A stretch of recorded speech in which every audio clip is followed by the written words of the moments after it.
Sa dulong bahagi ng Barrio Delfino, kung saan ang mga punong kahoy ay tila nagbabantay sa katahimikan ng paligid, nakatayo ang isang maliit at lumang kubo na halos lamunin na ng damo at lumot. Doon naninirahan si Rudy, isang payat, maitim at tahimik na batang ulila na matagal nang natutong mabuhay mag-isa. Maaga siyang naulila. Ang kanyang ama ay isang mangingisdang nilamon ng malakas na bagyo sa laot, habang ang kanyang ina na may kinuha ng malubhang sakit noong siya'y 7 taong gulang pa lamang. Simula noon, si Rudy na lamang ang umasa sa sarili. Walang kapatid, walang kamag-anak na kumupkop, at walang ibang kasama kundi ang lumang lamparang lagi niyang sinisindihan tuwing gabi. Sa kabila ng hirap, hindi naging masama ang puso ng bata. Tuwing umaga, bago pa sumikat ang araw, bumabangon na si Rudy upang mamulot ng kahoy sa gubat na malapit sa baryo. Ibinibenta niya ang mga ito sa palengke kapalit ng ilang baryang sapat lang upang makabili ng kaunting bigas at tuyo.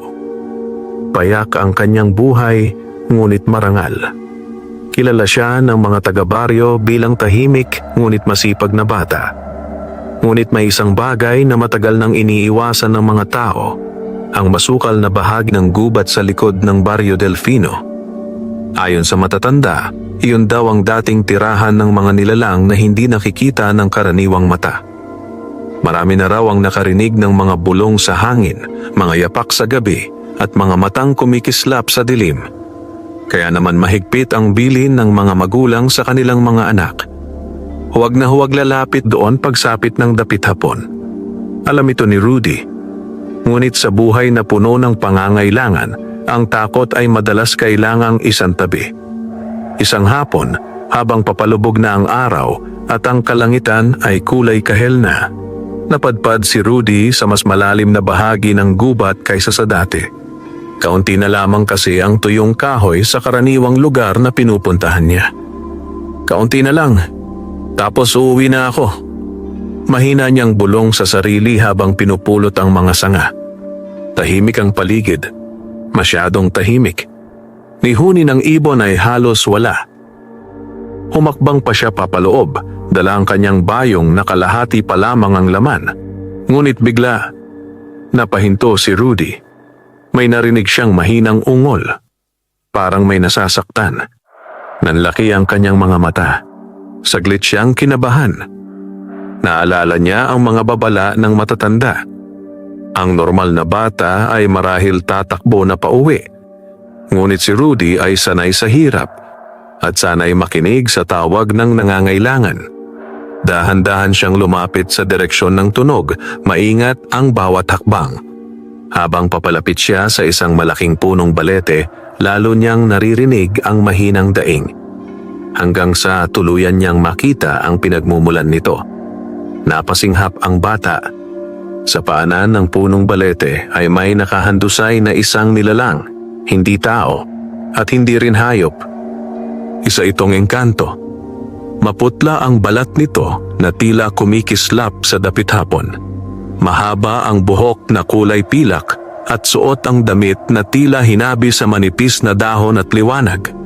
Ngunit ang higit na ikinagulat ni Rudy, sugatan ito. May malalim na hiwa sa tagiliran ng nilalang at ang dugong kulay bahagyang kumikinang ay patuloy na tumutulo sa damuhan. Saglit na natigilan si Rudy. Mabilis ang tibok ng kanyang puso. Ito ang mga nilalang na kinatatakutan ng buong baryo. Ito ang mga nilalang na sinasabing mapaghiganti. Ngunit nang muling dumaing ang engkanto at bahagyang gumalaw ang kamay nito, may kung anong kumirot sa dibdib ng bata. Hindi takot, kundi awa. Dahan-dahang lumapit si Rudy at lumuhod sa tabi ng sugatang nilalang. "Hoy, naririnig mo ba ako?" Mahina niyang tanong. Bahagyang dumilat ang engkanto. Ang mga mata nito ay kulay esmeralda na tila may sariling liwanag. Napako ang tingin nito sa batang nakayuko sa harap niya. Saglit na nagkatitigan ng dalawa, isang nilalang mula sa mundo ng hiwaga at isang batang ulila mula sa mundo ng tao. Sa mahinang tinig, halos pabulong, nagsalita ang engkanto. "Bata, tulungan mo ako." Napalunok si Rudy.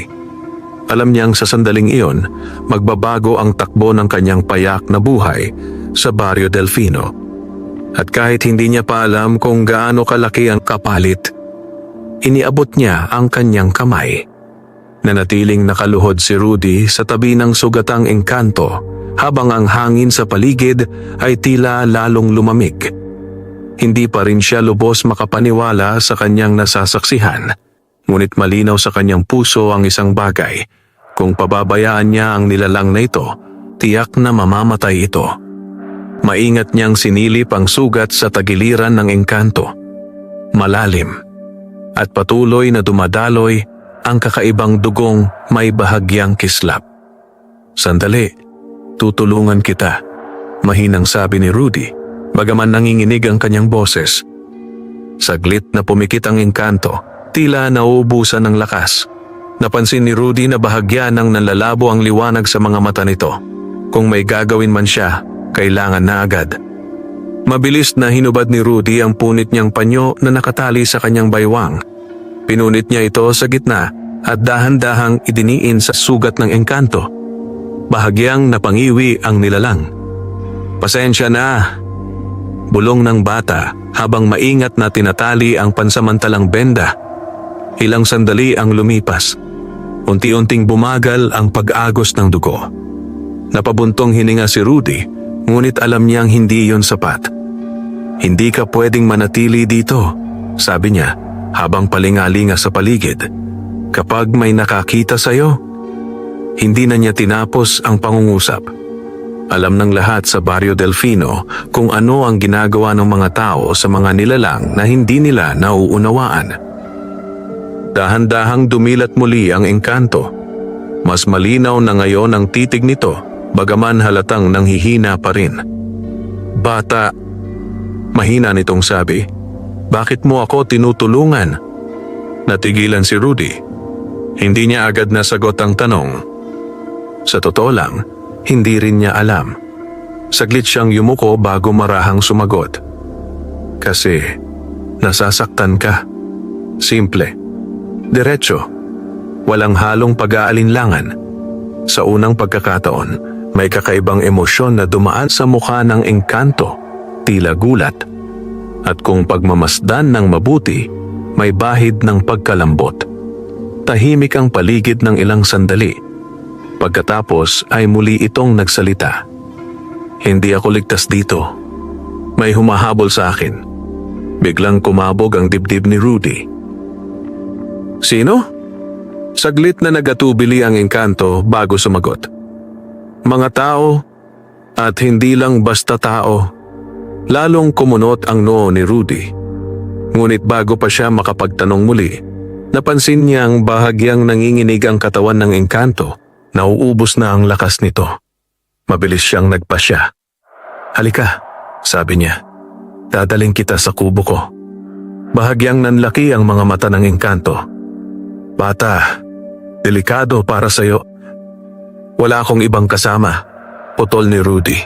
"Ngayon ay mas buo na ang loob at hindi kita pwedeng iwan dito." Hindi na nakapagsalita ang engkanto. Maingat na inalalayan ni Rudy ang balikat nito. Mabigat ang nilalang, ngunit pinilit niyang itayo ito. Paika-ika silang naglakad palayo sa punong balete habang unti-unting nilalamon ng dilim ang gubat. Habang naglalakad, napansin ni Rudy ang kakaibang pakiramdam sa paligid. Parang may nagmamasid. Minsan ay may maririnig siyang bahagyang kaluskos sa malalayong damuhan. Napahigpit ang hawak niya sa engkanto. "Malayo na ba ang kubo mo?" Mahina nitong tanong. "Kaunti na lang," sagot ni Rudy. Kahit ang totoo'y may kalayuan pa. Ilang sandali pa ang lumipas. Hanggang sa wakas ay sumilip sa pagitan ng mga puno ang maliit na kubo ni Rudy sa gilid ng baryo. Nakahinga siya ng maluwag. Ngunit hindi niya alam. Sa likod ng isang makapal na punong kahoy sa gubat na kanilang pinanggalingan, may pares ng matang mapupula ang dahan-dahang nagmulat at tahimik silang pinagmamasdan. Pagdating nila sa maliit na kubo ni Rudy, Halos mabuwal ang bata sa pagod. Pawis na pawis siya at hinihingal, ngunit hindi niya binitiwan ang engkantong kanyang inalalayan. "Dito ka muna," sabi niya habang marahang pinapaupo ang nilalang sa lumang papag na yari sa kawayan. Tahimik ang loob ng kubo. Isang lampara lamang ang nagbibigay liwanag, at ang anino ng dalawa ay gumagalaw sa dingding na tila may sariling buhay. Maingat na isinara ni Rudy ang pinto at sinipat ang sugat ng engkanto. Bagamat huminto na ang pagdurugo, halata pa rin ang panghihina nito. "Hintayin mo ako," sabi ni Rudy. "May alam akong dahon para sa sugat." Mabilis siyang lumabas ng kubo at nagtungo sa likod bahay kung saan may ilang halamang gamot na itinuro sa kanya noon ng kanyang ina. Kahit matagal na itong wala, sariwa pa rin sa alaala ni Rudy ang mga itinuro nito, lalo na kapag may sugat o lagnat. Pumitas siya ng ilang dahon ng bayabas at lagundi sa kadali-daling bumalik sa loob. Tahimik siyang nagtrabaho. Dinurog ang mga dahon gamit ang maliit na bato, hinaluan ng kaunting malinis na tubig at maingat na ipinahid sa sugat ng engkanto. Bahagyang napapikit ang nilalang. "Masakit ba?" tanong ni Rudy. "Hindi. Nakagiginhawa," mahina nitong tugon. Ilang sandali silang kapwa na tahimik. Sa unang pagkakataon, nagkaroon ng pagkakataon si Rudy na mapagmasdan ng mabuti ang kanyang panauhin. Hindi ito katulad ng mga kwentong narinig niya sa baryo. Walang sungay, walang pangil. Sa halip, ang mukha nito ay payapa at marangal, bagamat namumutla dahil sa sugat. Ang mga mata nitong Esmeralda ay may lalim na tila nagtatago ng maraming lihim. "Anong pangalan mo?" tanong ni Rudy. Saglit na tumingin sa kanya ang engkanto bago sumagot. "Ako si Lyrian." Maingat na inulit ni Rudy ang pangalan. "Lyrian," tumango ang engkanto. "Salamat sa pagtulong mo, Rudy," sabi nito. Tila alam na ang pangalan ng bata. Bahagyang nanlaki ang mata ni Rudy. "Paano mo nalaman ang pangalan ko?" May bahagyang ngiti sa labi ni Lyrian. "Ramdam ng aming lahi ang pangalan ng pusong tumulong sa amin." Hindi na nakaimik si Rudy. May kakaibang init na gumapang sa kanyang dibdib.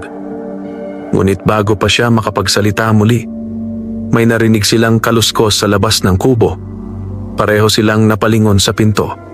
Biglang bumilis ang tibok ng puso ni Rudy. May tao ba?" bulong niya. Hindi agad sumagot si Lyrian. Sa halip, dahan-dahan nitong itinaas ang ulo, tila nakikinig sa hangin. Pagkaraan ng ilang sandali, mahina ngunit malinaw itong nagsalita. "Hindi tao." Nanlamig ang batok ni Rudy. Tahimik ang gabi sa labas. Ngunit ngayon ay may kung anong mabigat sa hangin. May marahang yabag. Paikot sa kubo. 1 beses. 2 beses. 3 beses. Parang may umiikot sa kanila sa dilim. Napahigpit ang hawak ni Rudy sa gilid ng papag. "Lyrian." Nanginginig niyang bulong. "Sila ba ang humahabol sa'yo?" Hindi agad sumagot ang engkanto. Unti-unti nitong itinuon ang mga matang kumikislap sa pinto ng kubo. At sa mabigat na tinig, sinabi nito, "Dumating na sila." Sa mismong sandaling iyon, may marahang kumatok. 3 beses. Mabagal, mabigat, at hindi kailanman normal ang tunog. Napatigil ang paghinga ni Rudy. Ang 3 katok sa pinto ay umalingaw-ngaw sa maliit na kubo na parabang may kasamang malamig na hangin. Hindi iyon katulad ng karaniwang pagkatok ng mga taga-baryo. Masyadong mabagal, masyadong mabigat. Parang may sinasadyang takutin ang nasa loob. Napatingin si Rudy kay Lyrian.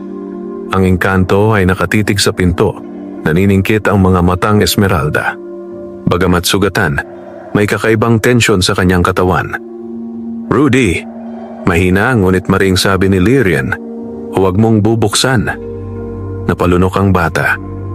Ngunit muling, tok, tok, Mas mabagal, mas madiin. Parang alam ng nasa labas na naririnig sila. Naramdaman ni Rudy ang pagkatuyo ng kanyang lalamunan. Hindi siya sanay sa ganitong takot, ngunit malinaw sa kanya na may kakaibang nangyayari. Sino yan? Lakas loob niyang tanong, kahit halos pabulong. Walang sumagot. Sa halip, may narinig silang marahang pagkaladkad ng paa sa labas ng kubo. Paikot sa dingding na kawayan. Parang may umiikot sa kanila. Mahigpit na napahawak si Rudy sa hawakan ng kanyang lumang itak na nakasabit malapit sa pinto. Hindi iyon matalim at hindi rin siya sanay gumamit noon laban sa kung anuman ang nasa labas. Ngunit iyon lang ang meron siya. Sa likod niya, bahagyang gumalaw si Lyrian. Hindi sila basta makakapasok. Mahina nitong sabi, hanggat hindi mo sila inaanyayahan. Napakunot ang noo ni Rudy. Ano sila? Sandaling natahimik ang engkanto bago sumagot. Mga tagasunod ng mga ngaso. Biglang bumigat ang hangin sa loob ng kubo. Bago pa makapagtanong si Rudy, may biglang dumaan na anino sa siwang ng bintana. Mabilis, mahaba, hindi hugis tao. Napasinghap ang bata at napaatras ng isang hakbang. Sa labas, may narinig silang mahinang halakhak, paos at tuyong parang nagmumula sa lalamunan na matagal nang hindi nakatikim ng tubig. Unti-unting namutla ang mukha ni Rudy.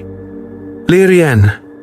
Tahimik na itinaas ng engkanto ang kanyang kamay. Kahit mahina, may bahagyang liwanag na namuo sa kanyang palad. Malamlam, ngunit buhay. Lumayo ka sa pinto. Utos nito. Agad sumunod si Rudy. Halos kasunod noon, may biglang kumalabog sa dingding ng kubo. Isang malakas na dagok. Umuga ang kawayan. Sinundan pa ito ng isa. At isa pa. Para bang may nagtatangkang piliting pasukin ang kubo kahit wala pahintulot. Napapikit si Rudy sa takot. Ngunit nanatili si Lyrian. Nakaupo, sugatan, ngunit ang mga mata ay nagliliyab sa kakaibang kapangyarihan. Dahan-dahan ito nagsalita, tila hindi sa kanila kundi sa kung sino mang nasa labas. Umalis kayo habang kaya pa ninyo. Biglang tumahimik ang labas. Walang yabag, walang kaluskos, walang halakhak. Ilang sandaling walang gumalaw, hanggang sa may mabilis na aninong dumaan sa bintana. Papalayo. Isaya. 2, 3. At unti-unting bumalik ang katahimikan ng gabi. Matagal bago muling nakahinga ng maluwag si Rudy. Dahan-dahan siyang napaupo sa sahig, nanginginig pa rin ang kamay. Umalis na ba sila? Mahina niyang tanong. Saglit na nakinig si Lyrian sa hangin. Pagkatapos ay tumango. Sa ngayon, ngunit hindi pa tapos ang lahat. Unti-unting ibinaba ng engkanto ang kamay nito at sa unang pagkakataon ay nakita ni Rudy ang tunay na pag-aalala sa mukha nito. Rudy, nahanap na nila ako. Muling bumigat ang dibdib ng bata at alam niyang mula sa gabing iyon, hindi na muling magiging payapa ang kanyang buhay sa Barrio Delfino. Matagal na walang nagsalita sa loob ng kubo. Tanging ang mahinang paggalaw ng apoy sa lampara at ang mabigat na paghinga ni Rudy ang maririnig. Hindi pa rin tuluyang nawawala ang lamig sa kanyang dibdib. Sa wakas, naglakas loob siyang magsalita. Lyrian, sino ang mga ngaso? Bahagyang pumikit ang engkanto, tila nagtitipon ng lakas bago sumagot. Nang muli itong dumilat, mas malinaw na ang lungkot sa mga matang Esmeralda. Isa siyang tao, ngunit hindi na lubos na tao. Napakunot ang noo ni Rudy. Hindi niya agad naunawaan. Tahimik na nagpatuloy si Lyrian. Matagal na panahon na ang nakalipas, may isang lalaki na nahumaling sa kapangyarihan ng aming lahi. Isa siyang manghuhuli ng mga nilalang sa gubat, mga engkanto, duwende, at iba pang bantay ng kalikasan. Bahagyang napaatras si Rudy. Hinuhuli niya kayo? Tumango si Lirian. Hindi lang hinuhuli, ginagamit. Biglang nanikip ang dibdib ng bata. Dahan-dahang ipinaliwanag ng engkanto ang katotohanan. Ang mga ngaso raw ay gumagamit ng mga mahiwagang nilalang upang makuha ang kanilang lakas. Kinukulong ang mga ito, pinahihirapan, at kinukuha ang kakayahan ng bawat isa upang mapahaba ang kanyang buhay at mapalakas ang kanyang kapangyarihan. At ikaw? Mahina ang tanong ni Rudy. Hinahabol ka niya? Saglit na yumuko si Lirian. Ako ang huli niyang pakay. Nanlamig ang pakiramdam ng bata. Bakit ikaw? Bahagyang nag-alinlangan ang engkanto bago sumagot. Dahil ako ang tagapangalaga ng isang bagay na matagal na niyang hinahanap. Napakunot ang noo ni Rudy. Ano yon? Hindi agad sumagot si Lirian. Sa halip, dahan-dahan itong inilapit ang kamay sa kanyang dibdib. Sandaling may kumislap na liwanag sa ilalim ng kanyang balat. Mahina ngunit malinaw. Nanlaki ang mga mata ni Rudy. May kung anong nagniningning sa loob ng katawan ng engkanto. Ang binhi ng liwanag. Mahina nitong sabi. Isang kapangyarihang kayang magpagaling o sumira. Napasinghap si Rudy. Kahit bata pa siya, ramdam niyang hindi pangkaraniwan ang bagay na yon. Gusto niya yan? Tanong niya. Tumango si Lirian. Kapag napunta iyon sa maling kamay, maraming lugar ang maaaring magdilim. Tahimik na napayuko si Rudy. Unti-unting pumapasok sa isip niya ang bigat ng sitwasyon. Hindi lang pala ito tungkol sa pagtulong sa sugatang nilalang. May mas malaki pang panganib na nakataya. Ilang sandali pa ang lumipas bago muling nagsalita si Rudy. Lirian, Kung hinahabol ka nila, bakit dito ka napunta sa Barrio Delfino? Sa unang pagkakataon, bahagyang lumambot ang muka ng engkanto. Tumatakas ako, at ang gubat na ito ang huling ligtas na lugar na alam ko. Napatingin si Rudy sa sahig. Ngunit sa loob-loob niya, alam niyang hindi na iyon ganap na totoo. Nakita na sila. Nahanap na si Lirian. At ngayon, kasama na siya sa gulong iyon. Dahan-dahang tumayo si Rudy at lumapit sa maliit na bintana. Sumilip siya sa madilim na labas ng baryo. Tahimik. Ngunit hindi na payapa. Pagkaraan ng ilang sandali, marahan siyang nagsalita. Hindi kita pababayaan. Napatingin sa kanya si Lirian.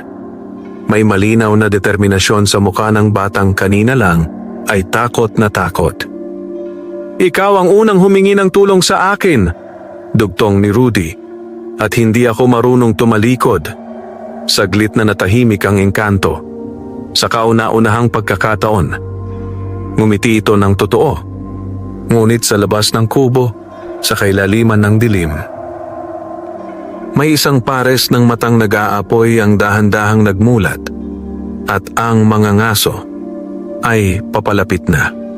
Hindi naging mahimbing ang gabi para kay Rudy. Kahit nakahiga na siya sa sahig ng kanyang kubo, nanatiling bukas ang kanyang mga mata. Bawat kaluskos ng dahon sa labas ay nagpapabilis sa tibok ng kanyang puso. Hindi na iyon ang tahimik na baryong nakasanayan niya. May nagbago. Sa papag, nakahiga si Lirian habang patuloy na nagpapagaling ang sugat nito. Mas maayos na ang paghinga ng engkanto, ngunit halatang hindi pa ito ganap na malakas. Lumipas ang ilang oras bago tuluyang pumikit sa pagod si Rudy. Ngunit hindi nagtagal ang kanyang pahinga. Madaling araw nang bigla siyang magising. May kakaibang pakiramdam sa hangin. Parang mabigat. Parang may paparating. Dahan-dahang bumangon si Rudy at umupo. Tahimik ang kubo, ngunit napansin niyang gising na si Lirian at nakatitig sa bintana. Nanikip ang dibdib ng bata. Lirian? Mahina niyang tawag. Hindi agad sumagot ang engkanto. Ilang sandali pa bago ito nagsalita. Mas lumapit na siya. Nanlamig ang batok ni Rudy. Sino? Yung mga ngaso? tumango si Lirian. Ramdam ko ang kanyang presensya. Hindi na siya malayo sa baryo. Napahigpit ang kamao ni Rudy. Sa unang pagkakataon, nakaramdam siya ng tunay na pangamba. Hindi lang para sa sarili niya, kundi para sa buong baryo Delfino. Kung totoo ang sinabi ni Lirian, maaaring madamay ang lahat. Anong gagawin natin? Tanong ng bata. Tahimik na nag-isip ang engkanto. Pagkatapos ay dahan-dahan itong umupo, kahit halatang masakit pa ang katawan. Hindi ako pwedeng manatili rito ng matagal, sabi nito. Kapag mas tumagal ako sa baryo, mas lalo niya tayong matutunton. Napayuko si Rudy. Ayaw niyang aminin, pero tama si Lirian. Kung may humahabol na ganito kalakas, hindi ligtas ang maliit niyang kubo. May alam akong lugar sa gubat, mahina niyang sabi pagkatapos ng ilang sandali. May lumang kuweba malapit sa ilog. Doon ako minsang nagtatago kapag may bagyo. Napatingin sa kanya si Lirian. Ligtas ba roon? Hindi madalas puntahan ng tao, sagot ni Rudy, at maraming puno sa paligid. Sandaling nag-isip ang engkanto bago tumango. Makakatulong iyon. Ngunit bago pa sila makapagplano ng buo, may malayong tunog na umalingaw-ngaw sa hangin. Isang mahinang, ngunit malinaw na tunog ng sungay. Pareho silang napatigil. Hindi iyon karaniwang tunog sa baryo. Mabagal, malalim, at tila may dalang babala. Unti-unting namutla ang mukha ni Lirian. Hindi maaari. Nanlaki ang mga mata ni Rudy. Ano yon? Mahina ngunit mabigat ang tinig ng engkanto nang sumagot ito. Iyon ang tawag ng mga ngaso. Parang biglang bumigat ang buong paligid. Sa malayo, muling umalingaw-ngaw ang tunog ng sungay. Ngayon ay mas malinaw, mas malapit. Napahigpit ang hawak ni Rudy sa gilid ng kanyang kamiseta. Lirian, unti-unting tumingin sa kanya ang engkanto. Sa unang pagkakataon, nakita ng bata ang bakas ng tunay na pag-aalala sa mukha nito. Rudy, mariin nitong sabi, kailangan na nating umalis bago sumikat ang araw. Sa labas ng kubo, ang hangin sa Barrio Delfino ay nagsimulang kumilos na parang may paparating na unos. At sa kailaliman ng gubat, may isang mga ngaso na papalapit. Hindi na nagaksaya ng oras si Rudy. Sa sandaling marinig nila ang ikalawang pag-alingaw-ngaw ng sungay, mabilis siyang kumilos sa loob ng kubo. Isinilid niya sa lumang bayong ang kaunting bigas, isang pirasong tuyo, ang kanyang panyo, at ang maliit na bote ng tubig na lagi niyang dala kapag pumapasok sa gubat. Simple lang ang kanyang mga pag-aari. Ngunit sa gabing iyon, pakiramdam niya ay iiwan niya ang buong buhay na nakasanayan. Kayang-kaya mo bang maglakad? Tanong niya kay Lirian. Dahan-dahang tumayo ang engkanto. Bagamat halatang may kirot pa sa galaw nito, mas matatag na ang tindig kaysa kanina. Mas mabuti na ako kaysa kahapon, sagot nito. Kaya ko pa. Tumango si Rudy, bagaman bakas pa rin ang pag-aalala sa kanyang mukha. Lumapit siya sa pinto at bahagyang sumilip sa labas. Madilim pa ang kalangitan, ngunit ang silangan ay nagsisimula ng mamutla, palatandaan na malapit ng magbukang liwayway. Kailangan nilang mauna. Halika! Mahina niyang sabi. Tahimik silang lumabas ng kubo. Agad silang sinalubong ng malamig na hangin ng madaling araw. Ang buong Barrio Delfino ay mahimbing pang natutulog. Walang kamalay-malay sa panganib na unti-unting lumalapit. Mabilis ngunit maingat ang mga hakbang ni Rudy habang inaakay si Lirian patungo sa likod na bahagi ng baryo kung saan nagsisimula ang masukal na gubat. Habang naglalakad sila, paminsan-minsan ay napapalingon ang bata. Parang may sumusunod. Parang may matang nakamasid sa bawat galaw nila. Malayo pa ba ang kuweba? Tanong ni Lirian, bahagyang hinihingal. Konti na lang, sagot ni Rudy, bagaman ramdam niyang mas mabigat ang bawat hakbang ngayon. Pagpasok nila sa gubat, lalong kumapal ang katahimikan. Walang huni ng ibon. Walang galaw ng maliliit na hayop. Parang may kung anong puwersang nagtaboy sa lahat ng buhay palayo sa lugar. Napahigpit ang hawak ni Rudy sa kamay ng engkanto. Bigla, may malutong na tunog ng nabaling sanga sa likod nila. Pareho silang napahinto. Dahan-dahang napalingon si Rudy. Wala siyang makita sa pagitan ng mga puno. Ngunit malinaw ang pakiramdam.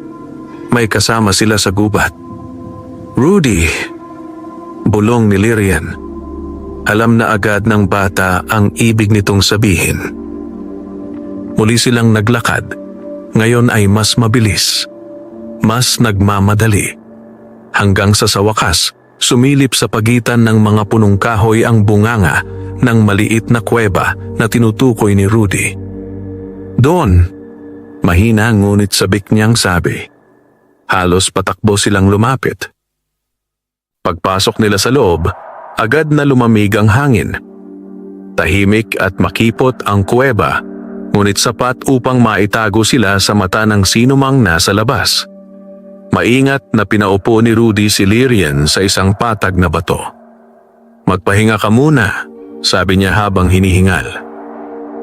Ngunit bago pa man siya tuluyang makaupo, may marahang yabag na umalingaw-ngaw sa labas ng kuweba. Isang hakbang. Kasunod ang isa pa. Mabagal. Sigurado. Parang alam na alam kung saan sila nagtago. Unti-unting nanlamig ang dugo ni Rudy. Sa bungad ng kuweba, may mahabang aninong dahan-dahang gumapang papasok kasabay ng unang sinag ng papasikat na araw. At isang malamig na tinig ang umalingaw-ngaw mula sa dilim. "Matagal kitang hinanap, tagapangalaga." Napatitig si Rudy sa bungad at doon niya unang nasilayan ang mga ngaso. Napatigil ang mundo ni Rudy. Sa bungad ng kuweba, unti-unting luminaw ang anyo ng lalaking nakatayo sa pagitan ng liwanag at dilim. Matangkad ito, balot ng maitim na kasuotan na tila hinabi sa anino. Sa likod nito ay nakasabit ang isang mahabang sibat na may kakaibang ukit. Ngunit ang pinaka nakakatakot, ang mga mata nito, maputla, malamig, at tila walang kahit katiting na awa. Hindi na kailangang magpakilala ng lalaki. Ramdam agad ni Rudy.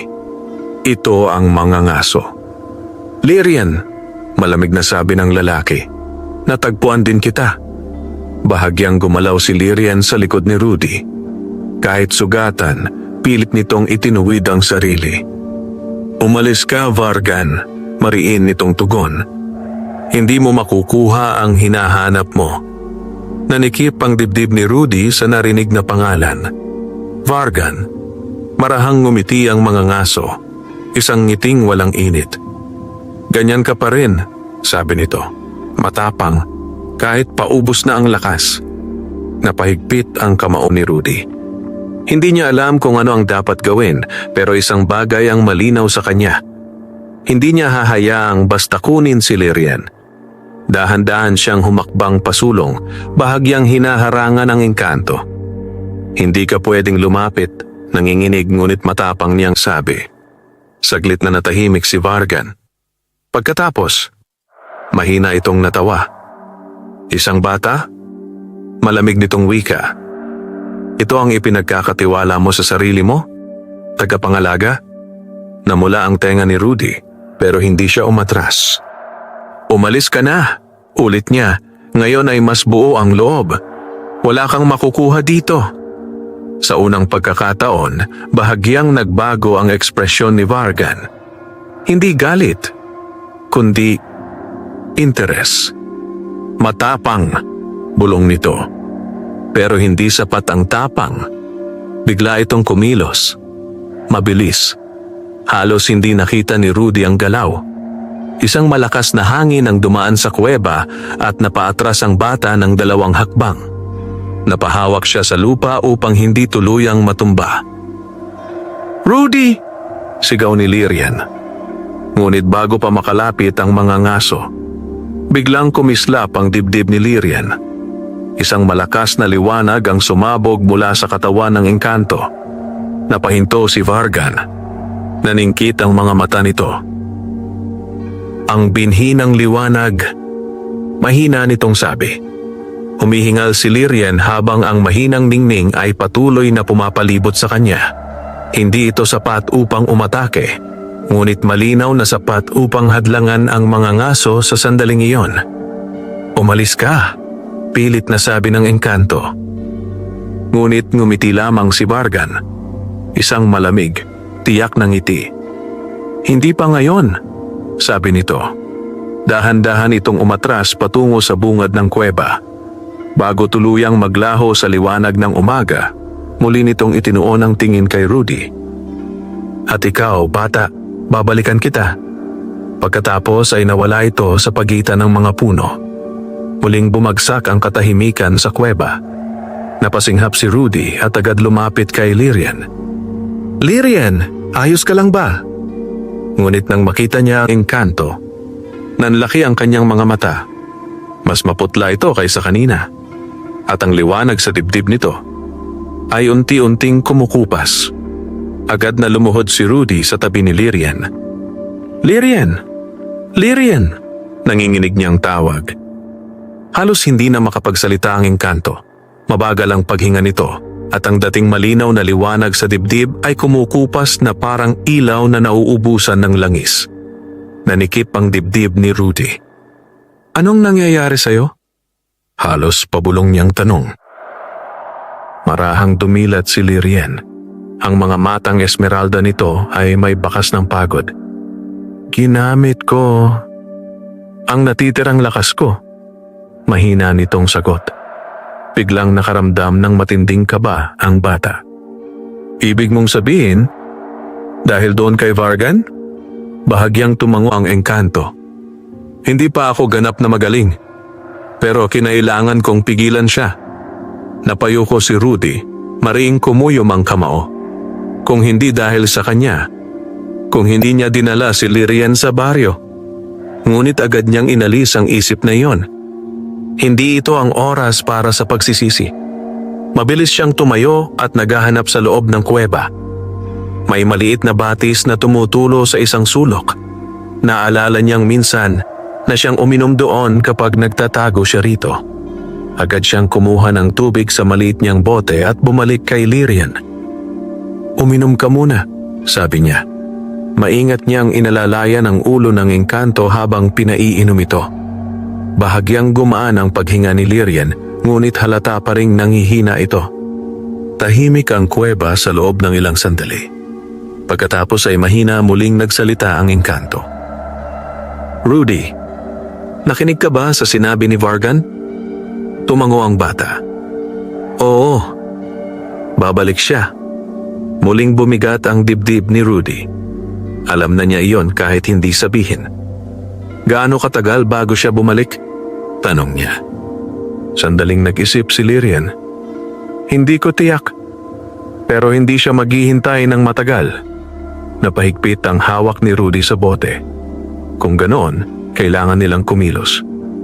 May paraan ba para lumakas ka agad? Tanong niya. Saglit na natahimik si Lyrian bago dahan-dahang tumingin sa mas malalim na bahagi ng kuweba. May isa pang paraan, mahina nitong sabi. Agad na patingin si Rudy sa direksyong tinutukoy nito. Ano yon? Bahagyang nagalinlangan ang engkanto.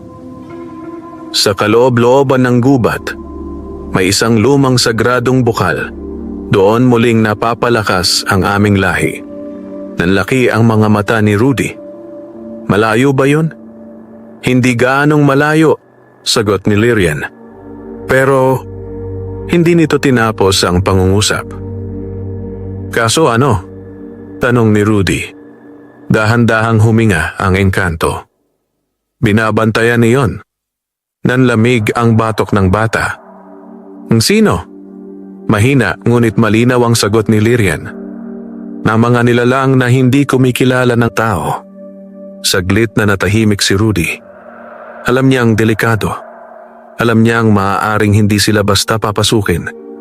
Ngunit nang mapatingin siya sa maputlang mukha ni Lyrian, Nawala ang pag-aalinlangan sa kanyang dibdib. Dahan-dahan siyang tumayo.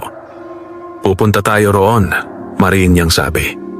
Napatingin sa kanya ang engkanto, may halong gulat. "Rudy, hindi yun biro." "Hindi kita pababayaan," putol ng bata. Tahimik na nagkatitigan ang dalawa. Sa labas ng kuweba, unti-unti nang sumisikat ang araw sa ibabaw ng Barrio Delfino. Ngunit sa kabila ng liwanag, mas madilim na pagsubok ang naghihintay sa kanila sa pusod ng gubat. Hindi na sila nag-aksaya ng oras. Matapos makapagpahinga ng bahagya si Lirian, maingat siyang inalalayan ni Rudy palabas ng kuweba. Mataas na ang araw, ngunit ang loob ng gubat ay nananatiling malamig at madilim. Tila ayaw pasukin ng liwanag. Habang naglalakad sila, ramdam ni Rudy ang kakaibang bigat sa paligid. Hindi ito ang karaniwang gubat na pinupuntahan niya noon. Mas tahimik, mas mapagmatyag. Parang bawat punong madaanan nila ay may matang nakamasid. "Malapit na ba tayo?" tanong ni Rudy matapos ang ilang sandaling paglalakad. "Kaunti na lang," sagot ni Lirian, bagamat halatang pinipilit lamang nito ang sarili na manatiling matatag. Nagpatuloy sila sa makitid na landas hanggang sa unti-unting nagbago ang anyo ng paligid. Ang mga punong kahoy ay naging mas matatangkad at mas makakapal ang mga ugat. May mga lumang batong nakabaon sa lupa na may kakaibang ukit. Mga simbolong hindi maintindihan ni Rudy, ngunit tila may dalang sinaunang kapangyarihan. Unti-unting bumagal ang hakbang ni Lirian. "Rudy," mahina nitong sabi. Huminto ang bata. Sa unahan nila, sa gitna ng isang maliit na liwasan sa gubat, sumilip ang isang malinaw na bukal ng tubig. Tahimik, payapa, at bahagyang kumikislap kahit hindi direktang tinatamaan ng araw. Ngunit agad ding napansin ni Rudy, hindi sila nag-iisa. Sa paligid ng bukal, may 3 aninong nakatayo sa pagitan ng mga puno. Unti-unting luminaw ang kanilang anyo. Mga nilalang na maliit ngunit matitipuno ang katawan, kulay lupa ang balat, at ang mga mata ay kumikislap na parang mga alitap-tap sa dilim. Mga bantay. Mabilis na kumabog ang dibdib ni Rudy. Naalala niya ang babala ni Lirian. Hindi sila basta kikilalanin. Isa sa mga nilalang ang humakbang pasulong. Ang boses nito ay paos ngunit malinaw. Bakit may taong tumuntong sa sagradong bukal? Napahigpit ang hawak ni Rudy sa bayong, ngunit hindi siya umatras. Dahan-dahan siyang humakbang pasulong. "Hindi kami naparito para manggulo," matapang niyang sabi. "Kailangan lang namin ng tulong." Naningkit ang mga mata ng bantay. Ang mga tao ay laging may hinihingi. Tahimik ang buong liwasan. Ramdam ni Rudy ang tensyon sa hangin. Ngunit hindi siya natinag. Itinuro niya si Lirian sa likuran niya. "Sugatan siya," sabi niya. "At kung hindi siya lalakas, may masamang mangyayari sa gubat na ito." Sandaling natahimik ang mga bantay. Unti-unting lumapit ang isa pa, mas matangkad sa kanila. Tinitigan nito si Lirian ng matagal. Pagkatapos, bahagyang nagbago ang ekspresyon nito. Tagapangalaga. Mahina nitong bulong. Nagkatinginan ng 3 bantay. Muling bumaling ang pinuno kay Rudy. "Matapang kang bata," sabi nito. Pero ang tulong ng bukal ay may kapalit. Nanikip ang dibdib ni Rudy. "Ano ang kapalit?" Tahimik na tumingin ang bantay sa malinaw na tubig ng bukal bago muling nagsalita. "Kapag pinahintulutan naming gumaling ang engkanto," dahan-dahan itong itinuon ng kumikislap na mata kay Rudy. "Ikaw ang mananatili rito bilang panata." Parang tumigil ang mundo. Nanlaki ang mga mata ni Rudy. Sa likod niya, biglang napalingon si Lirian. At sa gitna ng sagradong gubat, isang mabigat na pasya ang kailangang gawin ng batang ulila. Parang nawala ang hangin sa dibdib ni Rudy. Nanatili siyang nakatayo sa harap ng sagradong bukal, habang ang mga salita ng bantay ay paulit-ulit na umuugong sa kanyang isip. Ikaw ang mananatili rito bilang panata. Hindi siya agad nakapagsalita. Sa likod niya, pilit na tumayo si Lyrian kahit halatang nanghihina pa rin. Hindi maaari, marin nitong sabi. Hindi siya kabahagi ng aming mundo. Ngunit nanatiling kalmado ang pinunong bantay. Ang batas ng bukal ay matagal nang nakaukit, tugon nito. Ang lakas na ibinibigay ay kailangang tumbasan ng panata. Nanikip ang dibdib ni Rudy. Ngayon lamang niya lubos na naunawaan ang bigat ng kanilang pinasok. Tahimik ang buong liwasan.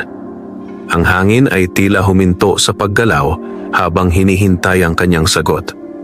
Dahan-dahang yumuko ang bata. Nag-isip. Naalala niya ang kanyang maliit na kubo. Ang lamparang siya lang ang nagsisindi. Ang mga umagang mag-isa siyang namumulot ng kahoy. Ang mga gabing wala siyang kausap. Wala naman talagang naghihintay sa kanya. Unti-unti niyang itinaas ang ulo. At sa unang pagkakataon mula nang makarating sila roon, buo ang kanyang tinig. Kung iyon ang kapalit, napasinghap si Lyrian. Rudy, huwag. Ngunit hindi na siya pinatapos ng bata. Tatanggapin ko. Biglang tumahimik ang buong paligid. Maging ang mga bantay ay tila sandaling natigilan. Mabilis na umiling si Lyrian at pilit na lumapit. Hindi mo kailangang gawin ito. Marin nitong sabi, may bakas ng emosyon sa boses. May ibang paraan? Wala. Mahinahong sagot ni Rudy. Nagkatitigan ng dalawa. Sa mga mata ng bata, walang bakas ng pag-aalinlangan. Kailangan mong gumaling, dugtong niya. Kung hindi, babalik si Vargan. Napapikit si Lyrian. Sa unang pagkakataon, may bahagyang kirot sa mukha ng engkanto. Hindi dahil sa sugat, kundi dahil sa pasyang ginagawa ng batang nasa harap niya. Ilang sandali pa ang lumipas bago muling nagsalita ang pinunong bantay. Batang tao, sabi nito, mas mahinahon na ngayon ang tinig. Kapag tinanggap mo ang panata, hindi ka basta makakaalis sa sagradong lupang ito. Huminga ng malalim si Rudy. Alam ko, maaaring magbago ang iyong buhay magpakailanman. Handa ako. Muling nagkatinginan ang tatlong bantay. Pagkatapos ay sabay-sabay silang tumango. Kung gayon, tanggap namin ang iyong panata. Unti-unting kumislap ang tubig sa bukal. Lumakas ang liwanag. Mas maliwanag kaysa kanina. Mas buhay. Dalhin ang tagapangalaga sa tubig. Utos ng pinuno. Dahan-dahang inalalayan ni Rudy si Lyrian patungo sa gilid ng bukal. Bago tuluyang lumapit, hinawakan ng engkanto ang braso ng bata. Mahigpit. May damdamin. Rudy, mahina nitong sabi. Ngunit ngumiti lamang ang ulilang bata. Payak, ngunit buo. Ayos lang ako, bulong niya. Sa sandaling iyon, unti-unting lumubog ang mga paa ni Lyrian sa kumikislap na tubig ng sagradong bukal at nagsimulang magningning ang buong liwasan. Habang sa gilid, tahimik na naghihintay ang batang nag-alay ng sarili. Unti-unting binalot ng liwanag ang buong sagradong bukal. Habang nakalubog sa malinaw na tubig si Lyrian, ang dati nitong maputlang balat ay nagsimulang magningning. Ang sugat sa tagiliran nito ay dahan-dahang nagsara, tila hinahaplos ng hindi nakikitang kamay. Tahimik na nakatayo si Rudy sa gilid. Hindi siya gumagalaw. Hindi siya nagsasalita. Tanging ang banayad na paghinga lamang niya ang maririnig habang pinagmamasdan ang pagbabagong nagaganap sa harap niya. Sa paligid, ang tatlong bantay ay nakapwesto sa magkakaibang direksyon. Tila binabantayan ang ritual. Ilang sandali pa. Mas luminaw ang liwanag mula sa dibdib ni Lyrian. Mas matatag. Mas buhay. Hanggang sa tuluyan nitong idilat ang mga mata. Ang esmeraldang kulay ay mas maliwanag ngayon kaysa dati. Ganap na gumaling. Tahimik na napabuntong hininga si Rudy. Ngunit kasabay ng ginhawa ay ang mabigat na alaala ng kanyang sinumpaan. Hindi na siya basta makakaalis. Dahan-dahang umahon si Lirian mula sa bukal. Ang dating panghihina ay napalitan ng marangal at matatag na tindig. Ngunit ang unang ginawa nito ay tumingin kay Rudy. At unang pagkakataon, malinaw ang emosyon sa mukha ng engkanto. "Ginawa mo ito para sa akin," mahina nitong sabi. Bahagyang napakamot sa ulo si Rudy, pilit na ngumiti. "Basta gumaling ka, ayos na yon." Ngunit hindi ngumiti si Lirian. Sa halip, dahan-dahan itong lumapit. "Hindi mo lubos na nauunawaan ang iyong isinugal," sabi nito. Mas mabigat ang tinig ngayon. Tahimik lang si Rudy. Alam niya, pero tinanggap na niya. Bago pa siya makapagsalita, biglang kumibot ang isa sa mga bantay. Mabilis itong napalingon sa gawing gubat. Sumunod ang dalawa pa. Nanikip ang hangin sa liwasan. "May paparating," maring sabi ng pinunong bantay. Agad na kumabog ang dibdib ni Rudy. Hindi na niya kailangang hulaan kung sino. Parang sinang-ayunan ng hangin ang kanyang hinala. Mula sa malayo, muling umalingaw-ngaw ang malamig na tunog ng sungay. Mas malakas, mas malapit. Naningkit ang mga mata ni Lirian. "Vargan!" Ang liwanag ng bukal ay nagsimulang kumislot, tila tumutugon sa nalalapit na panganib. Mahigpit na napakuyom si Rudy. Hindi pa man siya nakakaalis sa panata. Dumating na ang susunod na pagsubok. Sa gilid ng sagradong gubat, ang mga anino ay nagsimulang gumalaw. At ang mga ngaso ay dumating na. Umalingaw-ngaw sa buong gubat ang mabigat na tunog ng sungay. Isang beses, dalawa, tatlo. Parang mismong kalikasan ang napaatras sa lakas ng presensyang papalapit. Napatayo ng tuwid ang tatlong bantay sa paligid ng sagradong bukal. Ang kanilang mga matang kumikislap ay sabay-sabay na nakatuon sa makapal na bahagi ng kagubatan sa hilaga. Nanikip ang dibdib ni Rudy. Alam na niya. Dumating na nga si Vargan. Unti-unting gumalaw ang mga dahon sa pagitan ng mga puno. Hindi dahil sa hangin, kundi dahil sa mabibigat na hakbang na papalapit. At pagkatapos, lumabas siya. Si Vargan. Mas malinaw ngayon ang anyo ng mga ngaso sa liwanag ng umaga. Ang kanyang maitim na balabal ay tila sumisip-sip ng liwanag sa paligid.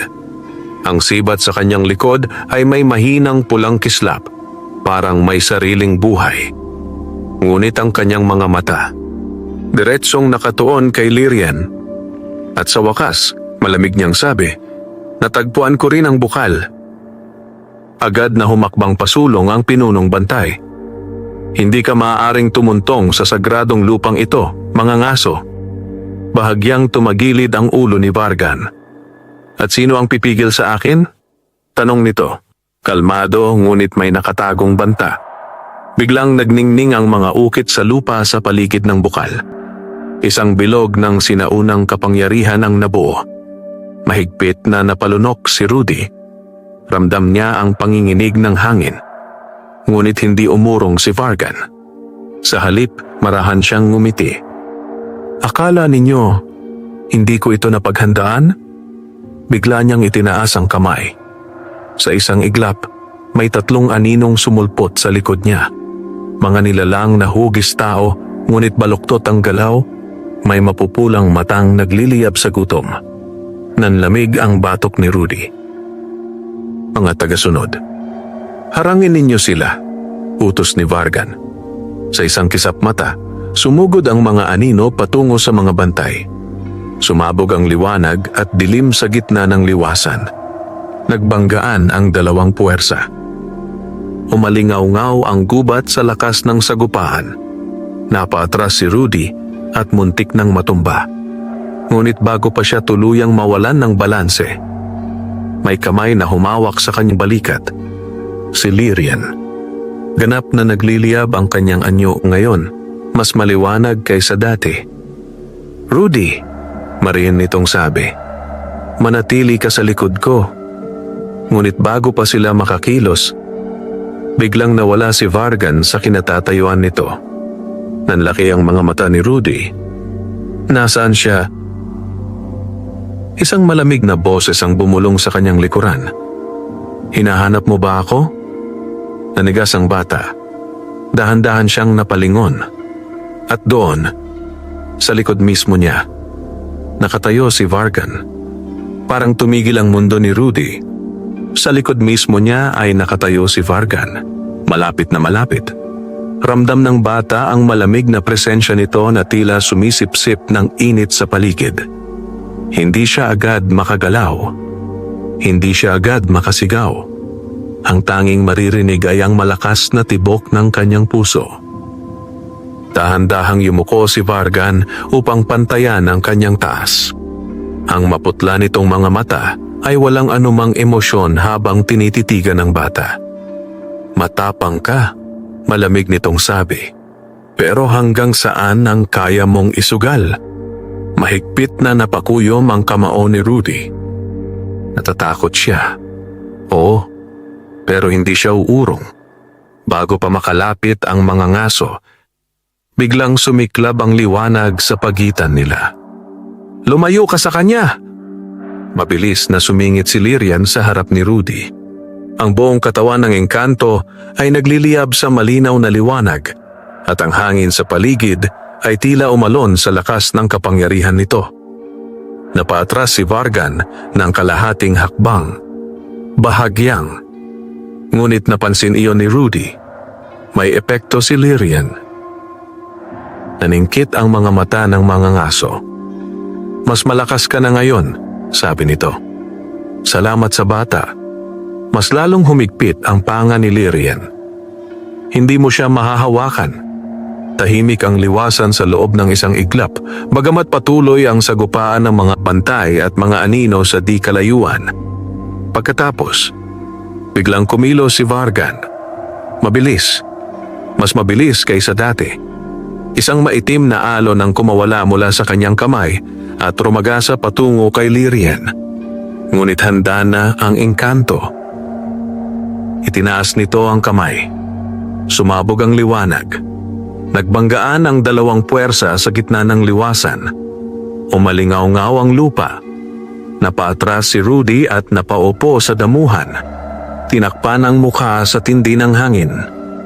Nang humupa ang liwanag, parehong nakatayo sina Lyrian at Vargan. Ngunit ngayon, mas seryoso na ang mukha ng mga ngaso. "Hindi ito matatapos ngayon," malamig nitong sabi.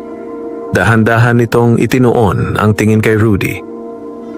"At ikaw, bata, ikaw ang susi." Nanlamig ang dugo ni Rudy. Bago pa siya makapagtanong, biglang umatras si Vargan.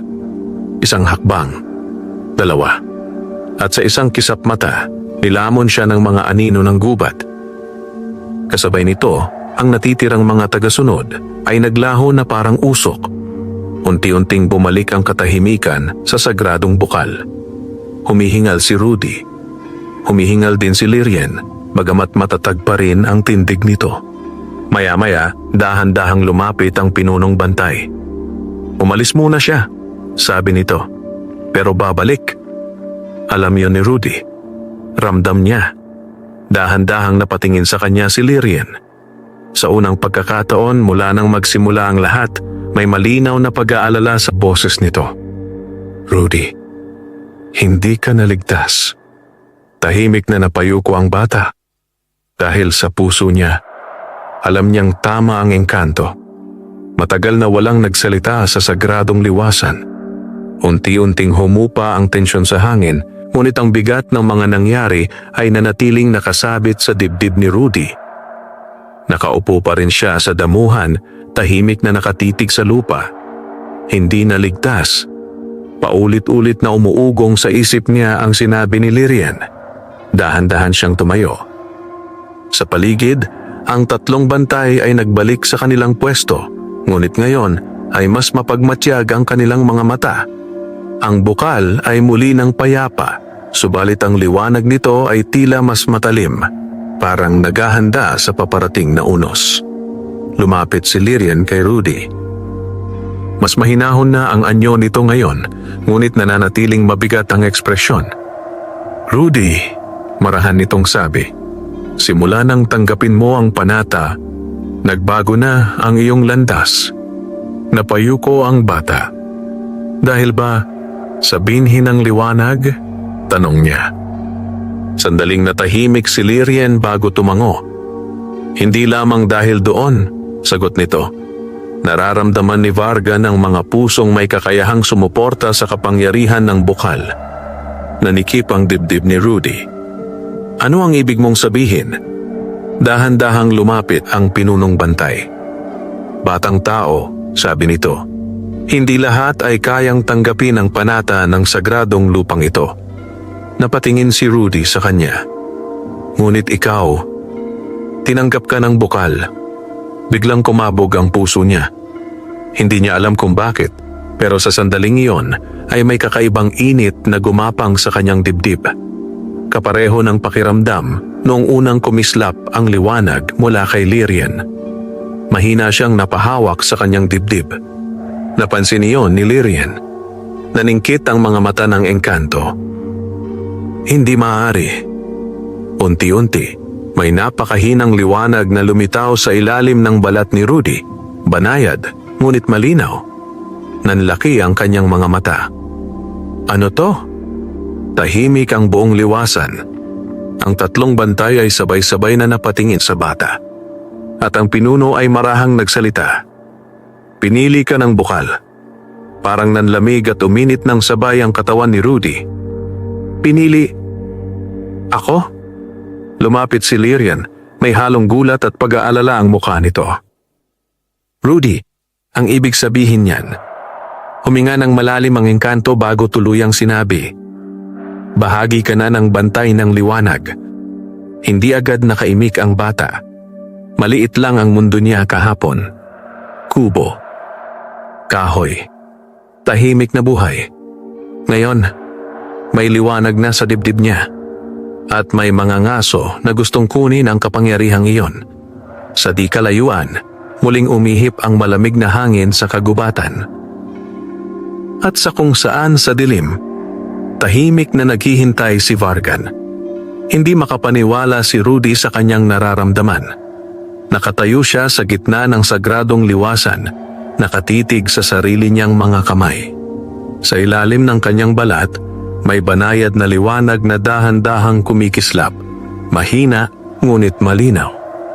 Parang may bagong tibok sa loob ng kanyang dibdib. Hindi masakit, ngunit hindi rin pamilyar. Lyrian, mahina niyang tawag. Agad lumapit ang engkanto, masinsin ang pagmamasid sa kanya. Huminga ka ng dahan-dahan, mahinahon nitong sabi. Huwag mong labanan. Sinunod ni Rudy ang payo. Pumikit siya. Huminga ng malalim. Unti-unti, ang kumikislap na liwanag sa kanyang dibdib ay naging mas mahinahon. Parang ilaw na natutong sumabay sa tibok ng kanyang puso. Nang muli siyang dumilat, mas malinaw ang kanyang paningin. Mas matalas ang pakiramdam niya sa paligid. Napansin niya ang mahinang galaw ng hangin sa mga dahon, ang marahang agos ng tubig sa bukal, at ang kakaibang init na nagmumula sa lupa sa ilalim ng kanyang mga paa. Ganito ba ang pakiramdam ninyo? Tanong niya kay Lyrian. Bahagyang ngumiti ang engkanto. Ngayon mo palang nararanasan. Tahimik ang liwasan sa loob ng ilang sandali. Pagkatapos ay muling nagsalita ang pinunong bantay. Ang liwanag sa iyo ay nagsisimula pa lamang, sabi nito. Ngunit tandaan mo, batang pinili, ang kapangyarihan ay lumalakas kasabay ng iyong loob. Napatingin si Rudy. Paano kung hindi ko makontrol? Sumagot si Lyrian bago pa ang bantay. Matututo ka, marin nitong sabi. At hindi kita iiwan sa pag-aaral. Bahagyang gumaan ang pakiramdam ni Rudy sa narinig. Sa Sa unang pagkakataon mula nang magsimula ang lahat, may bahagyang pag-asa sa kanyang dibdib. Ngunit hindi iyon nagtagal. Biglang kumibot ang isa sa mga bantay. Mabilis itong napalingon sa gawing gubat. Sumunod ang dalawa. Nanikip ang hangin. May gumagalaw, bulong ng isa. Agad tumalim ang paningin ni Lirien. Hindi pa siya susugod, sabi nito. Tila sinusukat ang hangin. Ngunit nagkamali siya. Sa isang iglap, may malakas na pagsabog ng maitim na usok sa gilid ng liwasan. Napaatras ang mga bantay. "Vargan!" sigaw ni Rudy. Mula sa umiikot na dilim, unti-unting lumitaw ang mga ngaso. Ngayon ay mas handa, mas mabigat ang presensya kaysa kanina. Ngumiti siya. Isang ngiting alam ang kanyang kalamangan. "Mukhang nahuli ko ang tamang sandali," malamig niyang sabi. Naningkit ang mga mata ni Lirien. "Anong ginawa mo?" Marahang itinaas ni Vargan ang kanyang kamay. At doon lang napansin ni Rudy, ang sibat ng mga ngaso ay nagliliyab na ngayon sa pulang liwanag. "Ngayon," sabi ni Vargan, nakatitig mismo kay Rudy, "kunin natin ang liwanag na iyan." Biglang kumabog ang dibdib ng bata.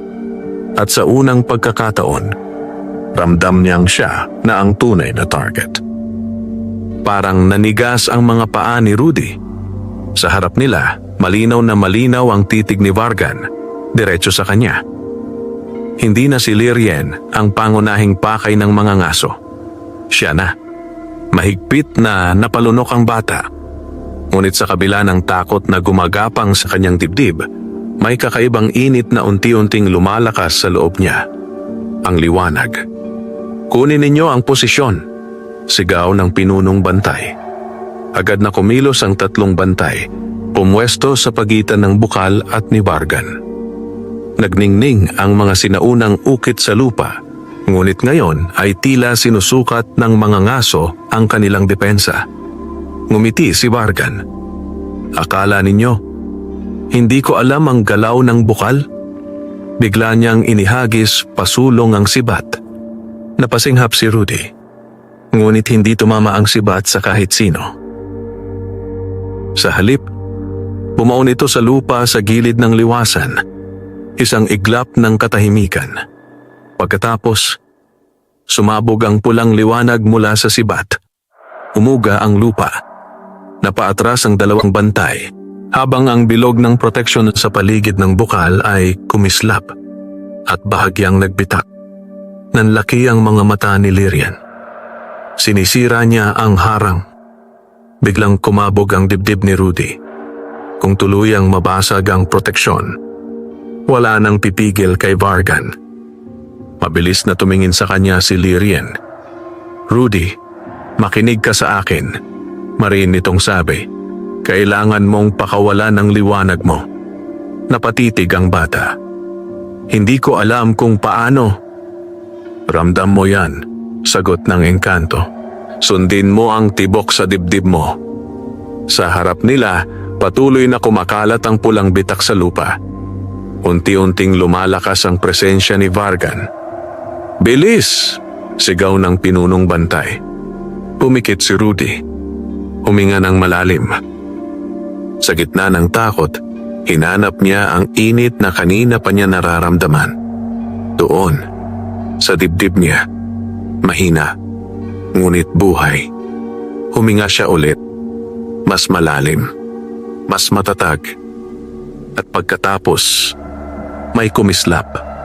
Biglang nagningning ang katawan ni Rudy sa banayad ngunit purong liwanag. Napalingon si Vargan. Sa unang pagkakataon, nawala ang ngiti nito. Unti-unting itinaas ni Rudy ang kanyang kamay. Hindi siya sigurado. Hindi siya sanay. Pero buo ang loob niya. "Hindi kita hahayaang sirain ito," sigaw niya. At sa unang pagkakataon sa buhay niya, sumabog ang liwanag mula sa batang ulila. Diretso patungo sa sibat ni Vargan. Nagbangga ng pula at puting ningning sa gitna ng liwasan. Umalingaw-ngaw ang buong gubat. At sa gitna ng naglalabang kapangyarihan, isinilang ang tunay na lakas ni Rudy. Umalingaw-ngaw ang sagradong liwasan sa banggaan ng dalawang kapangyarihan. Ang purong liwanag mula kay Rudy ay sumalpok sa pulang enerhiya ng sibat ni Vargan. Ang lupa ay umuga, ang hangin ay umalon, at ang tubig ng bukal ay nagkislapan na parang tumutugon sa panawagan ng batang pinili. Nakatayo si Rudy, nanginginig ang katawan. Hindi siya sanay. Hindi siya handa. Ngunit hindi siya umatras. Hindi kita hahayaang manalo. Pilit niyang sigaw habang ibinubuhos ang natitira niyang lakas. Unti-unting nabasag ang pulang ningning. Naningkit ang mga mata ni Vargan. Sa unang pagkakataon mula nang dumating ito, napatras siya. Isang hakbang, dalawa. Biglang nagliyab ang sibat nito at kusang bumunot mula sa lupa, bumalik sa kamay ng mga ngaso. Humupa ang liwanag. Napahandusay si Rudy sa damuhan, hinihingal. Agad lumapit si Lyrian at inalalayan siya. "Rudy!" "Okay, lang ako." Hingal na sagot ng bata, kahit ramdam niyang nangihina ang buong katawan niya. Sa di kalayuan, tahimik na nakatayo si Vargan. Hindi na ito nakangiti. Sa halip, mabigat ang titig nito kay Rudy. Parang ngayon lamang niya lubos na nakita ang tunay na halaga ng bata. "Hindi ka ordinaryong bata," malamig nitong sabi. Mahigpit na napakapit si Rudy sa braso ni Lyrian, pilit na tumayo. "Hindi rin ako uurong." Mahina ngunit buo niyang sagot. Ilang sandaling nagkatitigan ang dalawa. Pagkatapos, marahang tumawa si Vargan. Ngunit ngayon, ang tawa nito ay may halong babala. "Magaling," sabi nito. "Mas magiging kawili-wili ito." Unti-unti itong umatras patungo sa gilid ng gubat. Ngunit bago tuluyang maglaho, muli nitong itinuon ang tingin kay Rudy. "Magpahinga ka habang kaya mo pa, batang bantay." Humina ang boses nito. "Dahil babalik ako para sa liwanag mo." At sa isang kisap mata, nilamon siya ng mga anino. Tuluyang nawala. Muling bumagsak ang katahimikan sa sagradong liwasan. Ilang sandali bago nagsalita ang pinunong bantay. Umatras siya. Sa ngayon, ngunit walang gumaan ang dibdib. Alam ng lahat. Hindi pa ito tapos. Sa gitna ng liwasan, nakatayo si Rudy, pagod ngunit buhay. Sa unang pagkakataon sa kanyang buhay, ang batang ulila ng Barrio Delfino ay hindi na lamang tagamasid. Isa na siyang bantay. At ang mas malaking laban ay papalapit pa lamang. Unti-unting bumalik ang katahimikan sa sagradong liwasan, ngunit hindi na iyon ang payapang katahimikan na nakasanayan ni Rudy. Iba na ang pakiramdam ng hangin. Mas mabigat, mas mapagmatyag. Nakatayo si Rudy sa gilid ng bukal habang pinagmamasdan ang sarili niyang mga kamay. May bahagyang panginginig pa rin ang kanyang katawan mula sa unang pagbugso ng kapangyarihan.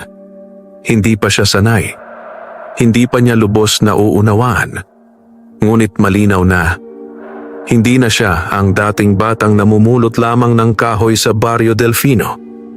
Lumapit si Lyrian sa kanyang tabi. "Masakit ba ang katawan mo?" Mahinahon nitong tanong. Bahagyang umiling si Rudy. "Pagod lang, parang may tumatakbo pa rin sa dibdib ko." Bahagyang tumango ang engkanto. Ganyan talaga sa unang paggising ng liwanag. Tahimik silang nagkatabi sandali. Pagkatapos ay muling nagsalita ang pinunong bantay. "Batang pinili," tawag nito. Napalingon si Rudy. "Simula ngayon, hindi ka na lamang panata ng bukal," dugtong ng bantay.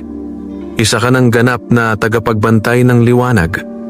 Nanikip ang dibdib ng bata. Hindi iyon maliit na tungkulin. At dahil doon, patuloy ng bantay, "Ikaw ang susunod na tatargetin ng mga ngaso." Hindi na nagulat si Rudy. Ramdam na niya iyon kanina pa. Dahan-dahan siyang tumango. Ano ang kailangan kong gawin? Tanong niya. Nagkatinginan ang tatlong bantay. Pagkatapos ay sumagot ang pinuno. Kailangan mong matutong kontrolin ang liwanag mo bago bumalik si Vargan. Huminga ng malalim si Rudy. Tutulungan kita, agad sabi ni Lyrian. Napatingin ang bata sa kanya. May katiyakan sa mga mata ng engkanto ngayon, hindi na lamang pasasalamat, kundi pangako. Hindi ka nag-iisa sa laban na ito, mariin nitong dugtong. Sa unang pagkakataon mula nang magsimula ang lahat, may bahagyang ngiti na sumilay sa mukha ni Rudy. Ngunit hindi pa tapos ang kanilang pag-uusap. Biglang nagsalita muli ang pinunong bantay, mas mabigat ang tinig. May isa pa kayong dapat malaman. Agad silang napatingin dito. Sandaling tumingin ang bantay sa kailaliman ng gubat bago nagsalita. Ang pag-atras ni Vargan ngayon ay hindi tanda ng pagkatalo. Nanikip ang dibdib ni Rudy, kundi paghahanda. Muling bumigat ang hangin sa liwasan. At sa kung saan sa kailaliman ng kagubatan, ang mga ngaso ay nagbabalik upang magplano ng mas madilim na hakbang. Tahimik ang sagradong liwasan, ngunit ramdam ng lahat ang paparating na unos. Nakatayo si Rudy sa gilid ng bukal, nakatingin sa malayong bahagi ng gubat kung saan huling nawala si Vargan. Kahit wala na ang mga ngaso, tila naiwan pa rin ang malamig nitong presensya sa hangin. Hindi iyon simpleng pag-atras. Paghahanda iyon. Rudy, marahang tawag ni Lyrian. Napalingon ang bata. Simula ngayon, sabi ng engkanto. Hindi na sapat ang tapang mo lang. Kailangan mong sanayin ang liwanag sa loob mo. Huminga ng malalim si Rudy. Handa siyang matuto. Kailangan niyang matuto. Lumapit ang pinunong bantay. Mas mahinahon na ngayon ang tinig nito ngunit may dalang bigat. May panahon pa tayo bago bumalik ang mga ngaso, sabi nito. Ngunit hindi iyon matagal. Gaano kaikli? Tanong ni Rudy. Sandaling tumingin ang bantay sa bukal na ngayon ay muling payapa. Kapag muling nagkulay pula ang buwan, sagot nito.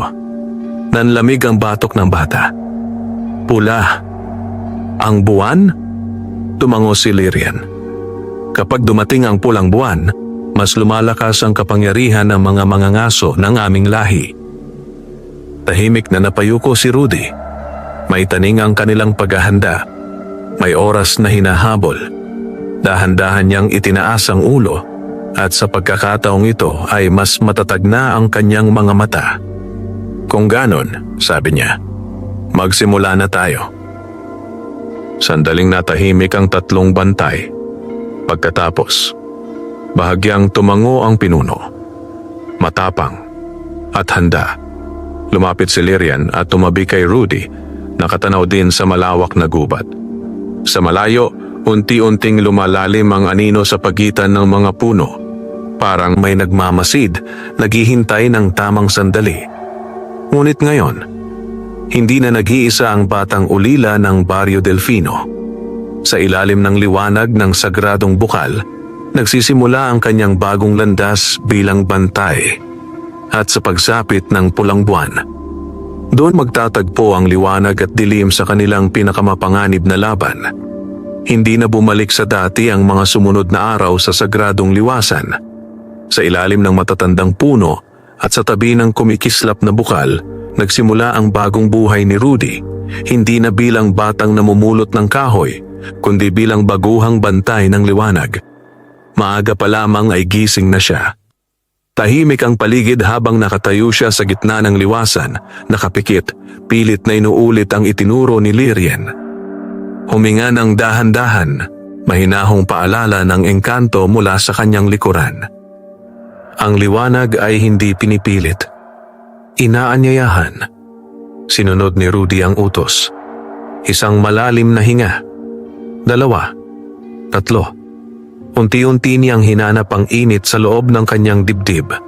Ang parehong init na sumiklab noong harapin niya si Vargan. Sa una, mahina. Halos wala. Ngunit maya-maya, May banayad na kislap na muling sumibol sa ilalim ng kanyang balat. "Lyrian, may nararamdaman ako," bulong niya. "Panatilihin mo," sagot ng engkanto. Dahan-dahang itinaas ni Rudy ang kanyang palad. Saglit na kumislap ang liwanag at biglang naglaho. Napabuntong hininga ang bata. "Hindi ko pa rin makuha ng maayos." Lumapit si Lyrian at tumabi sa kanya.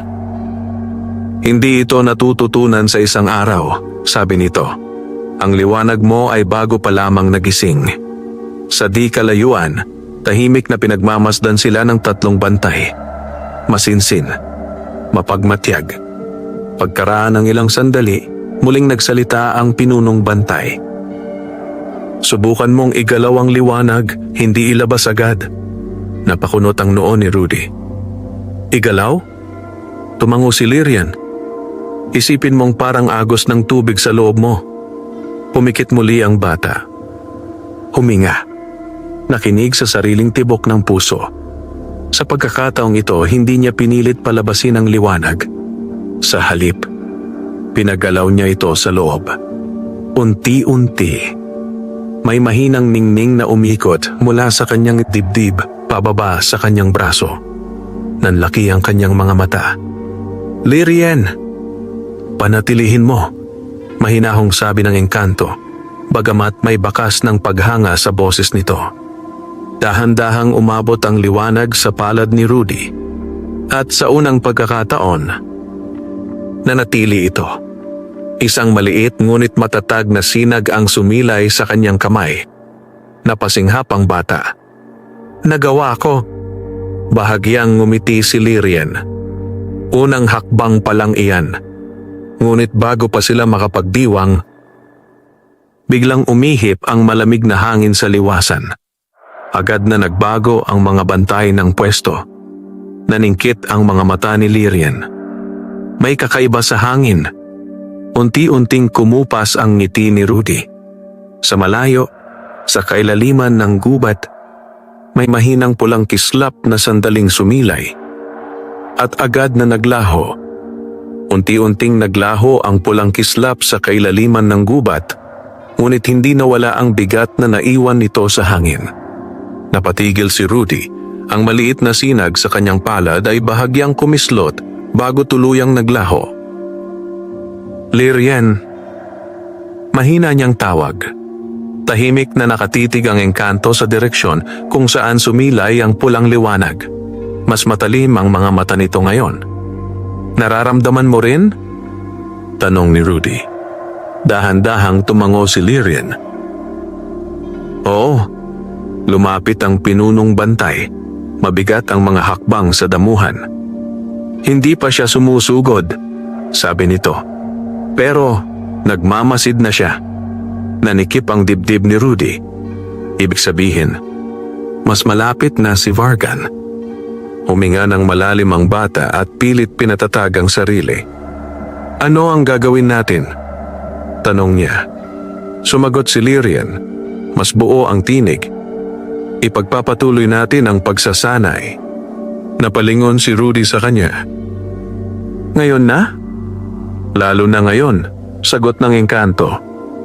"Kung nagmamasid siya, mas kailangan mong lumakas." Tahimik na tumango ang bata. May kaba pa rin sa dibdib niya. Hindi iyon mawawala agad. Ngunit sa bawat sandaling lumilipas, mas natututo siyang tumayo kahit may takot.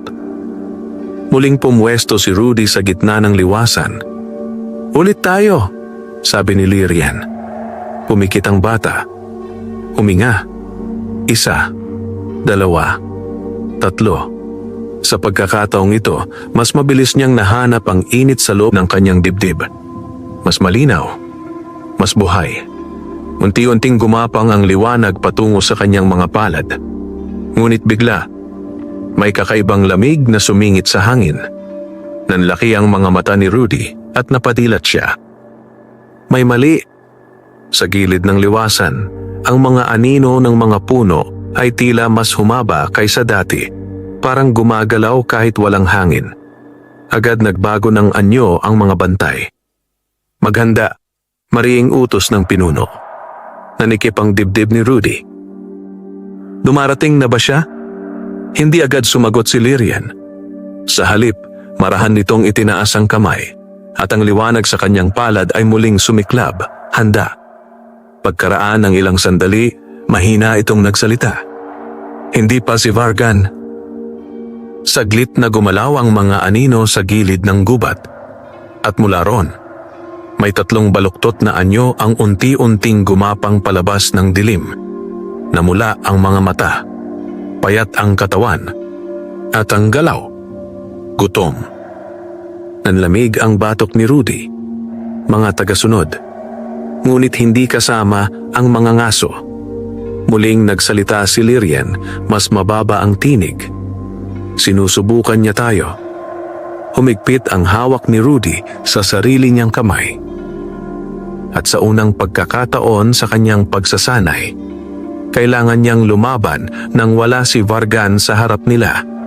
Umalingaw-ngaw ang mahinang ungol ng 3 nilalang habang unti-unti silang lumabas mula sa dilim ng gubat. Hindi sila kasing lakas ng presensya ni Vargan. Ngunit malinaw, hindi rin sila basta kalaban. Namumula ang kanilang mga mata at nakayuko ang mga katawan na parang mga hayop na handang sumunggab. Ang mahahabang daliri nila ay kumikiskis sa lupa habang papalapit. Nanlamig ang batok ni Rudy. Ito na. Hindi na ensayo. Hindi na paghahanda. Totoong laban na. Rudy, maring sabi ni Lyrian, hindi inaalis ang tingin sa mga nilalang. Manatili kang kalmado. Napahigpit ang paghinga ng bata. Susubukan ko. Sa gilid, sabay-sabay na umusad ang 3 bantay, hinaharangan ang gilid ng bukal. Nagningning ang mga sinaunang ukit sa lupa, ngunit ang mga nilalang ay patuloy pa ring gumapang pasulong, tila walang takot. Biglang sumugod ang una. Mabilis. Diretso kay Rudy. Nanlaki ang mga mata ng bata. Ngayon! Sigaw ni Lyrian. Pumikit si Rudy sa isang iglap. Huminga. Hinila ang init sa kanyang dibdib at itinulak palabas. Sumiklab ang liwanag sa kanyang palad. Hindi kasing lakas ng dati. Ngunit sapat. Tumama ang sinag sa sumugod na nilalang. Napaatras ito. Napaungol habang ang pulang mata nito ay kumislot. Hindi siya umatras. Sigaw ng isa sa mga bantay. Tama. Hindi tumigil ang nilalang. Mas mabagal. Ngunit papalapit pa rin. Nanikip ang dibdib ni Rudy. Lyrian, ulit. Maring utos ng engkanto. Pinilit ni Rudy ang sarili. Muling hinanap ang liwanag. Mas mabilis ngayon. Mas matatag. Sa pagkakataong ito, sabay niyang itinulak ang 2 palad pasulong. Mas maliwanag na sinag ang kumawala. Tumama ito sa nilalang at sa wakas, napaatras ito ng tuluyan, gumulong palayo sa damuhan. Ngunit hindi pa tapos. Ang 2 pang nilalang ay sabay na sumugod. Agad kumilos si Lyrian. Sumiklab ang kanyang liwanag, hinarang ang isa. Ang mga bantay naman ay sumagupa sa isa pa. Umalingaw-ngaw ang liwasan sa sagupaan. Humihingal si Rudy, nanginginig ang mga kamay. Ngunit sa loob ng kanyang dibdib, mas malinaw na ngayon ang liwanag. Mas buhay. Mas handa. Sa wakas, ang huling nilalang ay napaungol at umatras kasama ang mga kasamahan nito. Kumapang pabalik sa dilim ng gubat. Unti-unting bumalik ang katahimikan. Walang gumalaw sa loob ng ilang sandali. Pagkatapos, dahan-dahang ibinaba ni Rudy ang kanyang mga kamay. Humihingal. Pagod. Ngunit nakatayo. Lumapit si Lyrian sa kanya. Sa pagkakataong ito, hindi na nito itinago ang bahagyang ngiti. Magaling, marahan nitong sabi. Napabuntong hininga si Rudy. Kinakabahan pa rin ako.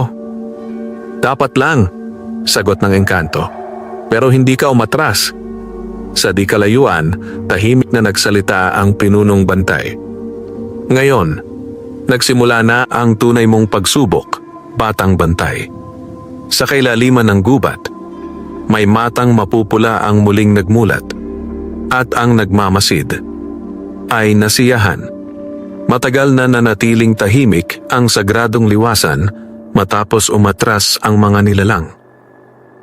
Ngunit alam ng lahat, hindi iyon tagumpay. Babala iyon. Nakatayo si Rudy sa gilid ng bukal, hinihingal pa rin. Ramdam niya ang pagod sa kanyang mga braso at ang bahagyang hapdi sa dibdib tuwing sinusubukan niyang galawin ang liwanag sa loob niya. Iba ang pakiramdam ng totoong laban. Mas mabigat. Mas totoo. Lumapit si Lyrian sa kanyang tabi. Masakit ba? Mahinahon nitong tanong. Bahagyang tumango si Rudy. Parang napiga yung loob ko. Bahagyang umunawa ang engkanto. Normal yan sa unang sunod-sunod na paggamit ng liwanag. Tahimik silang nagkatabi. Sa di kalayuan, ang tatlong bantay ay patuloy na nagmamasid sa gilid ng gubat, hindi ibinababa ang kanilang bantay. Makalipas ang ilang sandali, muling nagsalita ang pinunong bantay. Hindi sila basta umatras. Napatingin si Rudy. Alam ko, mas tumalim ang boses ng bantay. Sinusukat kanila. Nanikip ang dibdib ng bata. Si Vargan, tanong niya. Tumango si Lyrian. Oo, hindi siya sumusugod ng walang dahilan. Tahimik na napayuko si Rudy. Ibig sabihin, lalong magiging mahirap ang mga susunod. Biglang umihip ang malamig na hangin sa liwasan. Agad napalingon ang lahat sa gawing gubat. Sa malayo, sa pagitan ng makakapal na puno, may sandaling kumislap ang dalawang pulang mata. Mabilis, ngunit malinaw. Nanigas ang likod ni Rudy. Nandoon siya. Hindi na itinanggi ni Lyrian. Pinagmamasdan niya ang bawat galaw mo. Unti-unting napakuyom ang kamao ni Rudy. Sa halip na umatras, mas tumibay ang kanyang tindig. Kung minamasdan siya, mas lalo siyang lalakas. Muling nagsalita ang pinunong bantay. Batang bantay, mula ngayon ay dodoblehin natin ang iyong pagsasanay. Napatingin si Rudy. Hahanda ka para sa pulang buwan. Muling bumigat ang hangin. Sa kailaliman ng gubat, ang mga pulang matang iyon ay dahan-dahang naglaho. Ngunit ang presensya ni Vargan ay nanatiling nakasabit sa paligid. Tahimik, mapagmatyag, naghihintay. At sa gitna ng sagradong liwasan, ang batang ulila ay patuloy na hinuhubog ng liwanag para sa darating na pinakamadilim na gabi. Gabi na nang tuluyang tumahimik ang sagradong liwasan. Matapos ang mahabang pagsasanay, pinayagan muna si Rudy na magpahinga sa tabi ng bukal. Nakaupo siya sa damuhan, nakatingala sa langit na puno ng mga bituin, isang tanawing matagal na niyang hindi napapansin noong mag-isa pa siya sa kanyang kubo. Ngayon, hindi na siya nag-iisa, ngunit hindi rin nawala ang bigat sa kanyang dibdib. Tahimik siyang napabuntong hininga. Makalipas ang ilang sandali, marahang lumapit si Lyrian at tumabi sa kanya. Pagod ka na, sabi ng engkanto. Bahagyang ngumiti si Rudy. Oo, pero okay lang. Sandaling natahimik ang dalawa habang pinagmamasdan ang kalangitan. Pagkatapos ay mahina muling nagsalita ang bata. Lyrian, Kapag dumating yung pulang buwan, nag-atubili siya. Kaya talaga natin si Vargan? Hindi agad sumagot ang engkanto. Sa halip, tumingin muna ito sa sagradong bukal na marahang kumikislap sa gabi. Pagkaraan ng ilang sandali, dahan-dahan itong nagsalita. Hindi ko alam kung magiging madali. Nanikip ang dibdib ni Rudy. Pero alam kong hindi tayo nag-iisa. Napatingin ang bata sa kanya. May kakaibang katiyakan sa mga mata ni Lyrian. Hindi pagmamayabang, kundi tahimik na pananalig. "Bakit mo ako tinulungan noon?" Biglang tanong ng engkanto. Napatigil si Rudy. Hindi niya inaasahan ang tanong. Nag-isip siya sandali bago sumagot. "Kasi wala naman akong ibang gagawin," mahina niyang sabi, pero may ngiting kasama. "At saka, nasasaktan ka." Sandaling natahimik si Lyrian. Sa unang pagkakataon, may malinaw na lambot sa mukha ng engkanto. "Rudy," marahas nitong sabi, "ang simpleng pusong tulad mo. Iyon ang kinatatakutan ni Vargan." Napakunot ang noo ng bata. "Ako? Hindi naman ako malakas tulad mo." Bahagyang umiling si Lyrian. "Hindi lahat ng lakas ay nakikita." Tahimik na napatingin si Rudy sa sarili niyang mga kamay. Sa loob niya, mahina ngunit matatag ang liwanag. Mas buhay kaysa kahapon. Mas handa kaysa dati. Sa di kalayuan, ang tatlong bantay ay tahimik na nagmamasid, tila pinapahalagahan ang katahimikan ng gabi bago dumating ang mas mabibigat na araw. Muling nagsalita si Rudy, mas buo na ang loob. "Lyrian." Kapag bumalik si Vargan, tumingala siya sa langit. "Lalaban ako. Hindi na ako tatakbo." Hindi agad sumagot ang engkanto. Ngunit bahagya itong ngumiti. At sa ilalim ng malamlam na liwanag ng mga bituin, isang pangako ang tahimik na nabuo.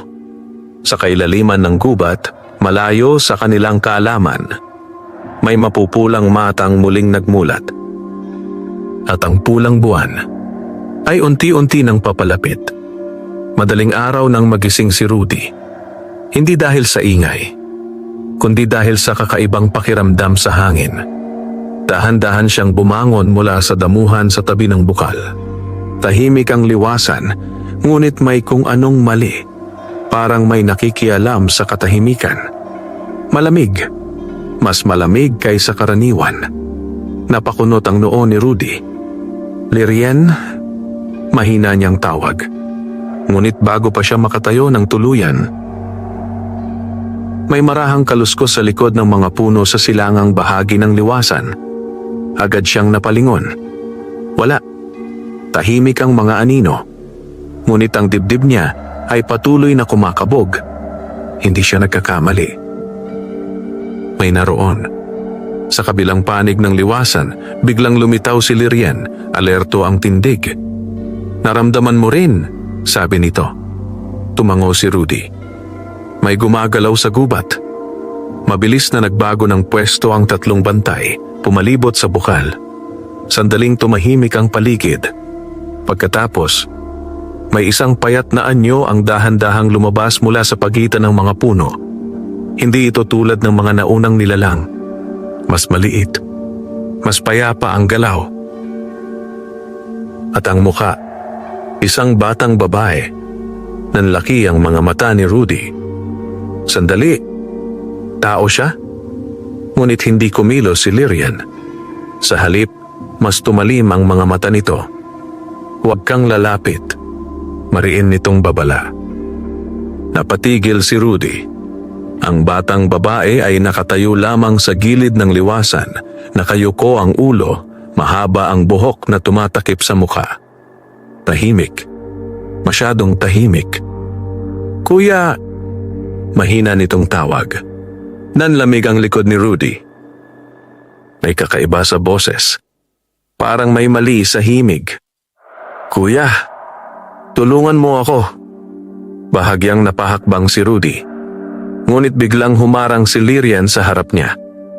"Hindi siya tao," mariin nitong sabi. Sa sandaling iyon, unti-unting itinaas ng batang babae ang ulo at lumitaw ang kanyang mga mata. Mapupula, nagliliyab. Biglang nag-iba ang kanyang anyo. Ang balat ay kumulubot. Ang mga daliri ay humaba at naging parang kuko. Nanlaki ang mga mata ni Rudy. Isa siyang hunyango ng dilim. Malamig na sabi ng pinunong bantay. Sa isang iglap, sumigaw ang nilalang at sumugod. Diretso kay Rudy. Maghanda!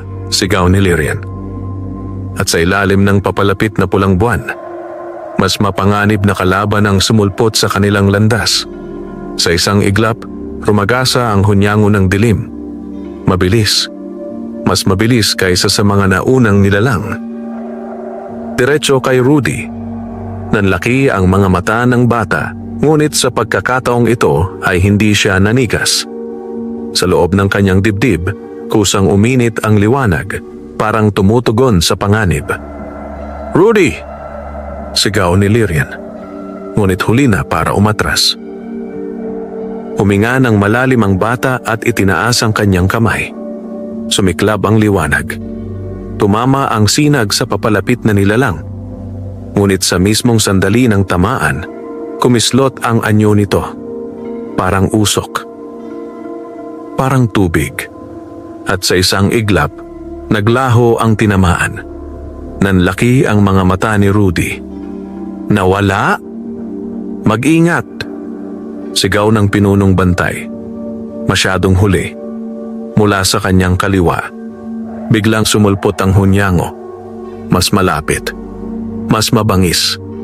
Napaatras si Rudy, ngunit tumama pa rin ang mahaba nitong kuko sa manggas ng bata, bahagyang napunit ang tela. Napasinghap si Rudy. Muntik na. Agad kumilos si Lyrian. Sumiklab ang maliwanag na alon mula sa kanyang palad at tumama sa nilalang. Sa pagkakataong ito, napaurong ang hunyango na paungol habang ang anyo nito ay bahagyang kumislap. Ngunit hindi ito tumigil. Sa halip, ngumisi ito. At muling nagbago. Unti-unti, ang anyo nito ay humaba. At naging si Rudy. Nanigas ang bata. Sa harap niya, may isa pang Rudy na nakatayo, parehong muka, parehong tindig, ngunit ang mga mata ay pulang nagliliyab. Nanikip ang dibdib ng tunay na bata. "Ano to?" Mahina, ngunit malinaw na nagsalita ang hunyango sa kanyang anyo. "Kaya mo bang labanan ang sarili mo?" Tahimik ang liwasan sa loob ng isang iglap. Napahigpit ang kamao ni Rudy. Ito ang tunay na pagsubok. Sa likod niya, maring sabi ni Lyrian, "Huwag kang magpadala sa anyo." Huminga ng malalim si Rudy. Sa pagkakataong ito, hindi siya titingin sa panlabas na anyo, kundi sa nararamdaman ng liwanag sa loob niya. Dahan-dahan niyang itinaas ang kanyang kamay. At sa unang pagkakataon, hindi takot ang nasa dibdib niya, kundi malinaw na pagtitiyak. Tahimik ang sagradong liwasan. Magkaharap ang dalawang Rudy, parehong tindig, parehong anyo. Ngunit magkaiba ang presensyang nararamdaman sa hangin. Huminga ng malalim ang tunay na Rudy. Pinikit niya ang mga mata. Hindi siya tumingin sa mukha. Hindi sa galaw, kundi sa liwanag sa loob niya. "Makinig ka sa liwanag mo," marahang paalala ni Lyrian mula sa likuran. Sa loob ng dibdib ni Rudy, ang init ay muling gumising. Mahina, ngunit malinaw. Parang may itinuturo. Dahan-dahang dumilat si Rudy. Sa harap niya, ang hunyango na may kanyang anyo ay nakangisi. Mapupula ang mga matang nag-aabang ng pagkakamali. Ngunit ngayon, hindi na nalilito ang bata. "Hindi ikaw ang tunay," mariin niyang sabi. Sandaling kumibot ang peking Rudy. Sa isang iglap, sumugod ito. Mabilis. Diretso sa kanya. Ngunit handa na si Rudy. Itinaas niya ang dalawang kamay. At sa pagkakataong ito, hindi niya pinilit ang liwanag. Hinayaan niya itong dumaloy. Sumiklab ang maliwanag at purong sinag mula sa kanyang dibdib, dumaan sa kanyang mga braso at kumawala sa kanyang mga palad. Mas matatag, mas buo. Tumama ang liwanag sa hunyango.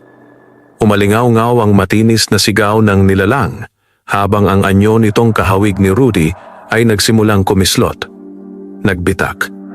Kumislot. at unti-unting bumalik sa tunay nitong baluktot na anyo. Hindi maaari, paos nitong ungol. Ngunit hindi tumigil si Rudy. Mas tumibay ang liwanag, mas luminaw. Sa huling bugso, sumabog ang hunyango sa maitim na usok na mabilis na nilamon ng hangin. Biglang tumahimik ang liwasan. Walang gumalaw, walang nagsalita. Pagkatapos, unti-unting ibinaba ni Rudy ang kanyang mga kamay. Humihingal.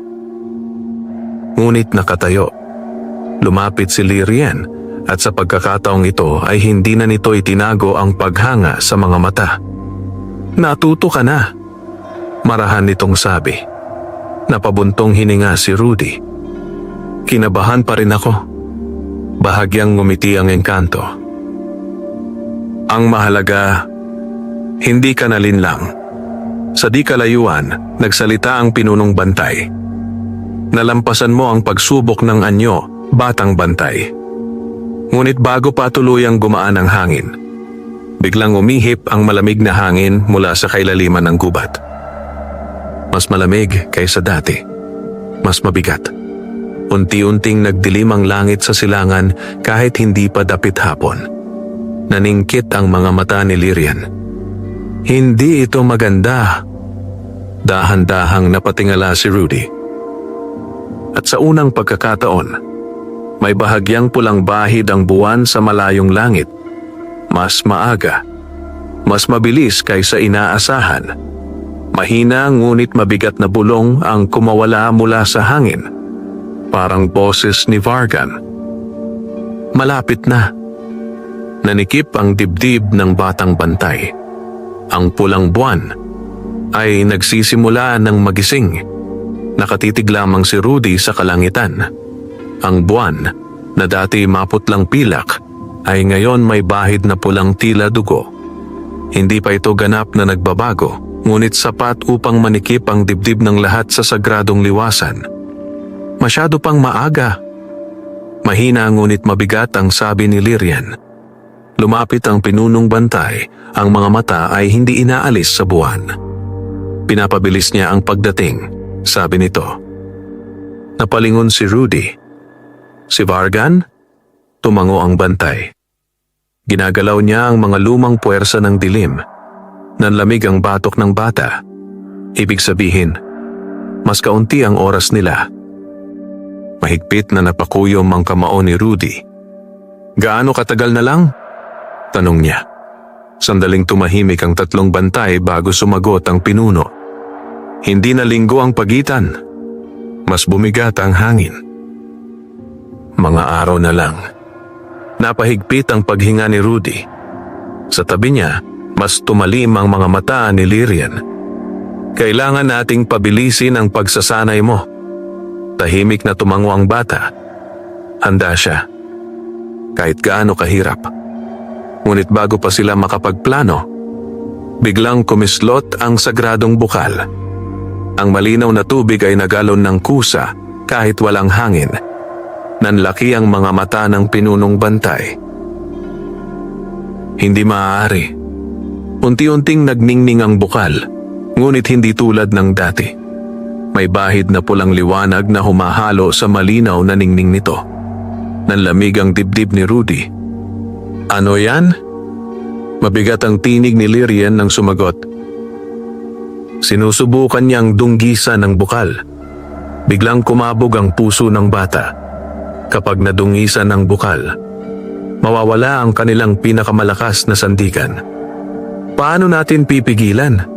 Mabilis na tanong ni Rudy. Sumagot ang pinunong bantay. "Kailangan mong patatagin ang liwanag mo dito mismo." Itinuro nito ang gitna ng bukal. Nanlaki ang mga mata ni Rudy. "Ako?" Tumango si Lirian. Seryoso ang mukha. "Rudy, ikaw ang pinili ng bukal. Ikaw lang ang makakatulong dito ngayon." Tahimik ang liwasan. Mabigat ang sandali.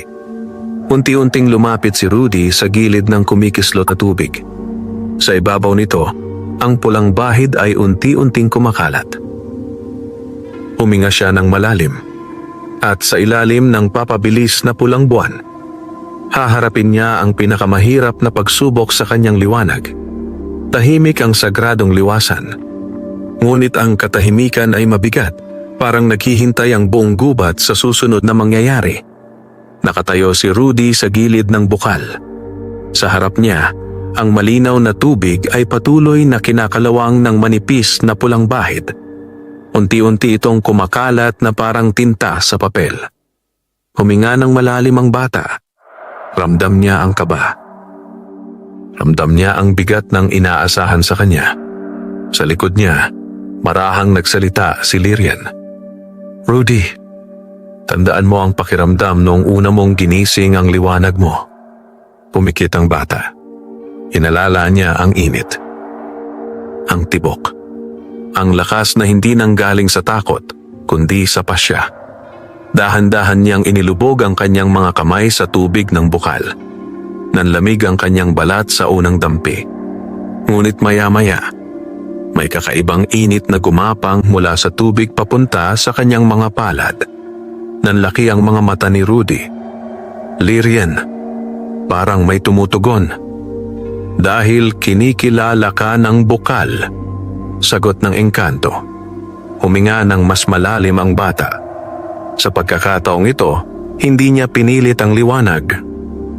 Hinayaan niya itong dumaloy mula sa kanyang dibdib, pababa sa kanyang mga braso, hanggang sa kanyang mga palad na nakalubog sa tubig. Unti-unting nagningning ang bukal. Sa una, mahina. Pagkatapos, mas maliwanag. Ang purong puting liwanag ni Rudy ay kumalat sa tubig. Dahan-dahang tinutulak palayo ang pulang bahid. Ngunit biglang kumislot ang tubig ng marahas. Parang may lumalaban mula sa kailaliman. Napangiwi si Rudy. May pumipigil. Mabigat ang boses ng pinunong bantay. "Lumaban ka." Humigpit ang panga ng bata. Hindi siya uurong. Mas pinatatag niya ang paghinga. Mas hinayaan niyang lumakas ang liwanag. "Hindi. Kita. Papayagang masira ito." Pilit niyang sigaw. Sumiklab ang liwanag. Mas maliwanag kaysa dati. Mas buo. Mas matatag. Sa huling bugso, sumabog ang purong ningning sa buong bukal. Umalingaw-ngaw ang gubat. At sa loob ng tubig, ang pulang bahid ay biglang napunit at tuluyang naglaho. Muling luminaw ang bukal. Mas malinaw kaysa dati. Mas buhay. Unti-unting napaupo si Rudy sa gilid, hinihingal ngunit may ngiti sa labi. "Nagawa natin." Lumapit si Lyrian, may malinaw na paghanga sa mga mata. "Hindi lang natin," marahan nitong sabi. "Ginawa mo." Sa di kalayuan, dahan-dahang tumango ang pinunong bantay. Ngunit bago pa tuluyang gumaan ang hangin, biglang umalingaw-ngaw sa buong gubat ang isang malamig na halakhak. Mababa, mabigat, at pamilyar. Nanigas si Rudy. Sa kailaliman ng kagubatan, may pulang liwanag na muling nagningas. At ang boses ni Vargan ay umaling-aw-ngaw sa hangin. "Mas lalo kang nagiging kawili-wili, batang bantay." Nanikip ang dibdib ni Rudy. Dahil alam niya, malapit na ang huling laban. Umaling-aw-ngaw pa sa hangin ang malamig na halakhak ni Vargan. Tahimik ang sagradong liwasan, ngunit ramdam ng lahat ang pagbabago. Parang ang mismong gubat ay humihigpit ang hinga. Unti-unting tumayo si Rudy, pagod ngunit matatag na ang tindig. Hindi na siya magtatagal, mahina ngunit tiyak na sabi ni Lyrian. Tumango ang pinunong bantay. Ang pulang buwan ay halos ganap na. Sa kalangitan, ang buwan ay mas namumula na ngayon. Tila unti-unting nilalamon ng dugo ang dating pilak nitong liwanag. Humigpit ang kamao ni Rudy. "Handa na ako." Sandaling nagkatitigan sina Lyrian at ang mga bantay. Sa unang pagkakataon, walang pagdududa sa kanilang mga mata. Dumating siya bago tuluyang sumapit ang hating gabi. Hindi na sa lihim, hindi na sa pagtatago. Biglang umihip ang malakas na hangin sa sagradong liwasan at ang mga anino ng gubat ay tila sabay-sabay na umurong. Mula sa pagitan ng mga puno, lumabas si Vargan. Mas mabigat ang presensya, mas madilim ang aura, at ang sibat niya ay nagliliyab na parang buhay na apoy. Hanggang dito na ang takbuhan, malamig niyang sabi. Agad pumwesto ang tatlong bantay. Sumiklab ang liwanag ni Lyrian, at sa gitna, humakbang pasulong si Rudy. Hindi na nag-aksaya ng salita si Vargan. Isang bagsik ng sibat. Sumabog ang pulang enerhiya. Sumalubong si Lyrian. Nagbangga ng dalawang kapangyarihan. Umuga ang lupa. Sa gilid, ang mga bantay ay nakikipagsagupa sa mga aninong sumulpot mula sa likod ng mga ngaso. Ngunit ang tunay na laban ay nasa gitna. "Rudy!" sigaw ni Lyrian. "Ngayon na!" Huminga ng malalim ang bata. Hinayaan niyang dumaloy ang liwanag. Hindi na pilit. Hindi na takot. Kundi buong pasya. Sumiklab ang liwanag ni Rudy. Mas maliwanag kaysa dati. Mas buo. Mas dalisay. Diretso itong tumama sa pulang alon ni Vargan. Naningkit ang mga mata ng mga ngaso. "Hindi sapat!" sigaw nito. Mas lumakas ang pulang apoy. Ngunit sa pagkakataong ito, hindi umatras si Rudy. Inalala niya ang kubo, ang pagiging ulila, ang unang gabing tinulungan niya si Lyrian, at ang pangakong hindi siya tatakbo. "Hindi ako uurong!" sigaw niya. Sumabog ang liwanag. Sa gitna ng naglalabang puwersa, unti-unting nagbitak ang pulang sibat ni Vargan. Nanlaki ang mga mata nito. Hindi maaari. Mas luminaw ang liwanag ni Rudy. Mas tumindi. Hanggang sa crack. Nabasag ang sibat. Sumabog ang pulang enerhiya pabalik kay Vargan. Umalingaw-ngaw ang kanyang sigaw habang unti-unting nilalamon ng sariling dilim. "Atin pa itong tatapusin." Paos nitong bulong at tuluyan siyang naglaho sa hangin. Unti-unting bumalik ang katahimikan sa sagradong liwasan. Ang pulang buwan ay dahan-dahang kumupas at muling naging pilak. Humihingal na napaupo si Rudy sa damuhan. Pagod, ngunit buhay. Lumapit si Lyrian at marahang inilagay ang kamay sa kanyang balikat. Tapos na. Sa di kalayuan, sabay-sabay na yumuko ang tatlong bantay. "Malaya na ang bukal," sabi ng pinuno. Lumipas ang mga araw. Sa gilid ng Barrio Delfino, may mga nagsasabing mas maliwanag na raw ang gubat tuwing gabi. Mas payapa ang hangin. Mas tahimik ang dilim. At kung minsan, may batang nakikitang naglalakad sa gilid ng puno, may banayad na liwanag sa kanyang mga palad. Hindi na siya ang batang ulila na nag-iisa sa lumang kubo. Siya na ngayon ang bantay ng liwanag ng Barrio Delfino. At sa tuwing gagalaw ang dilim, may isang pusong hindi kailanman uurong. Wakas.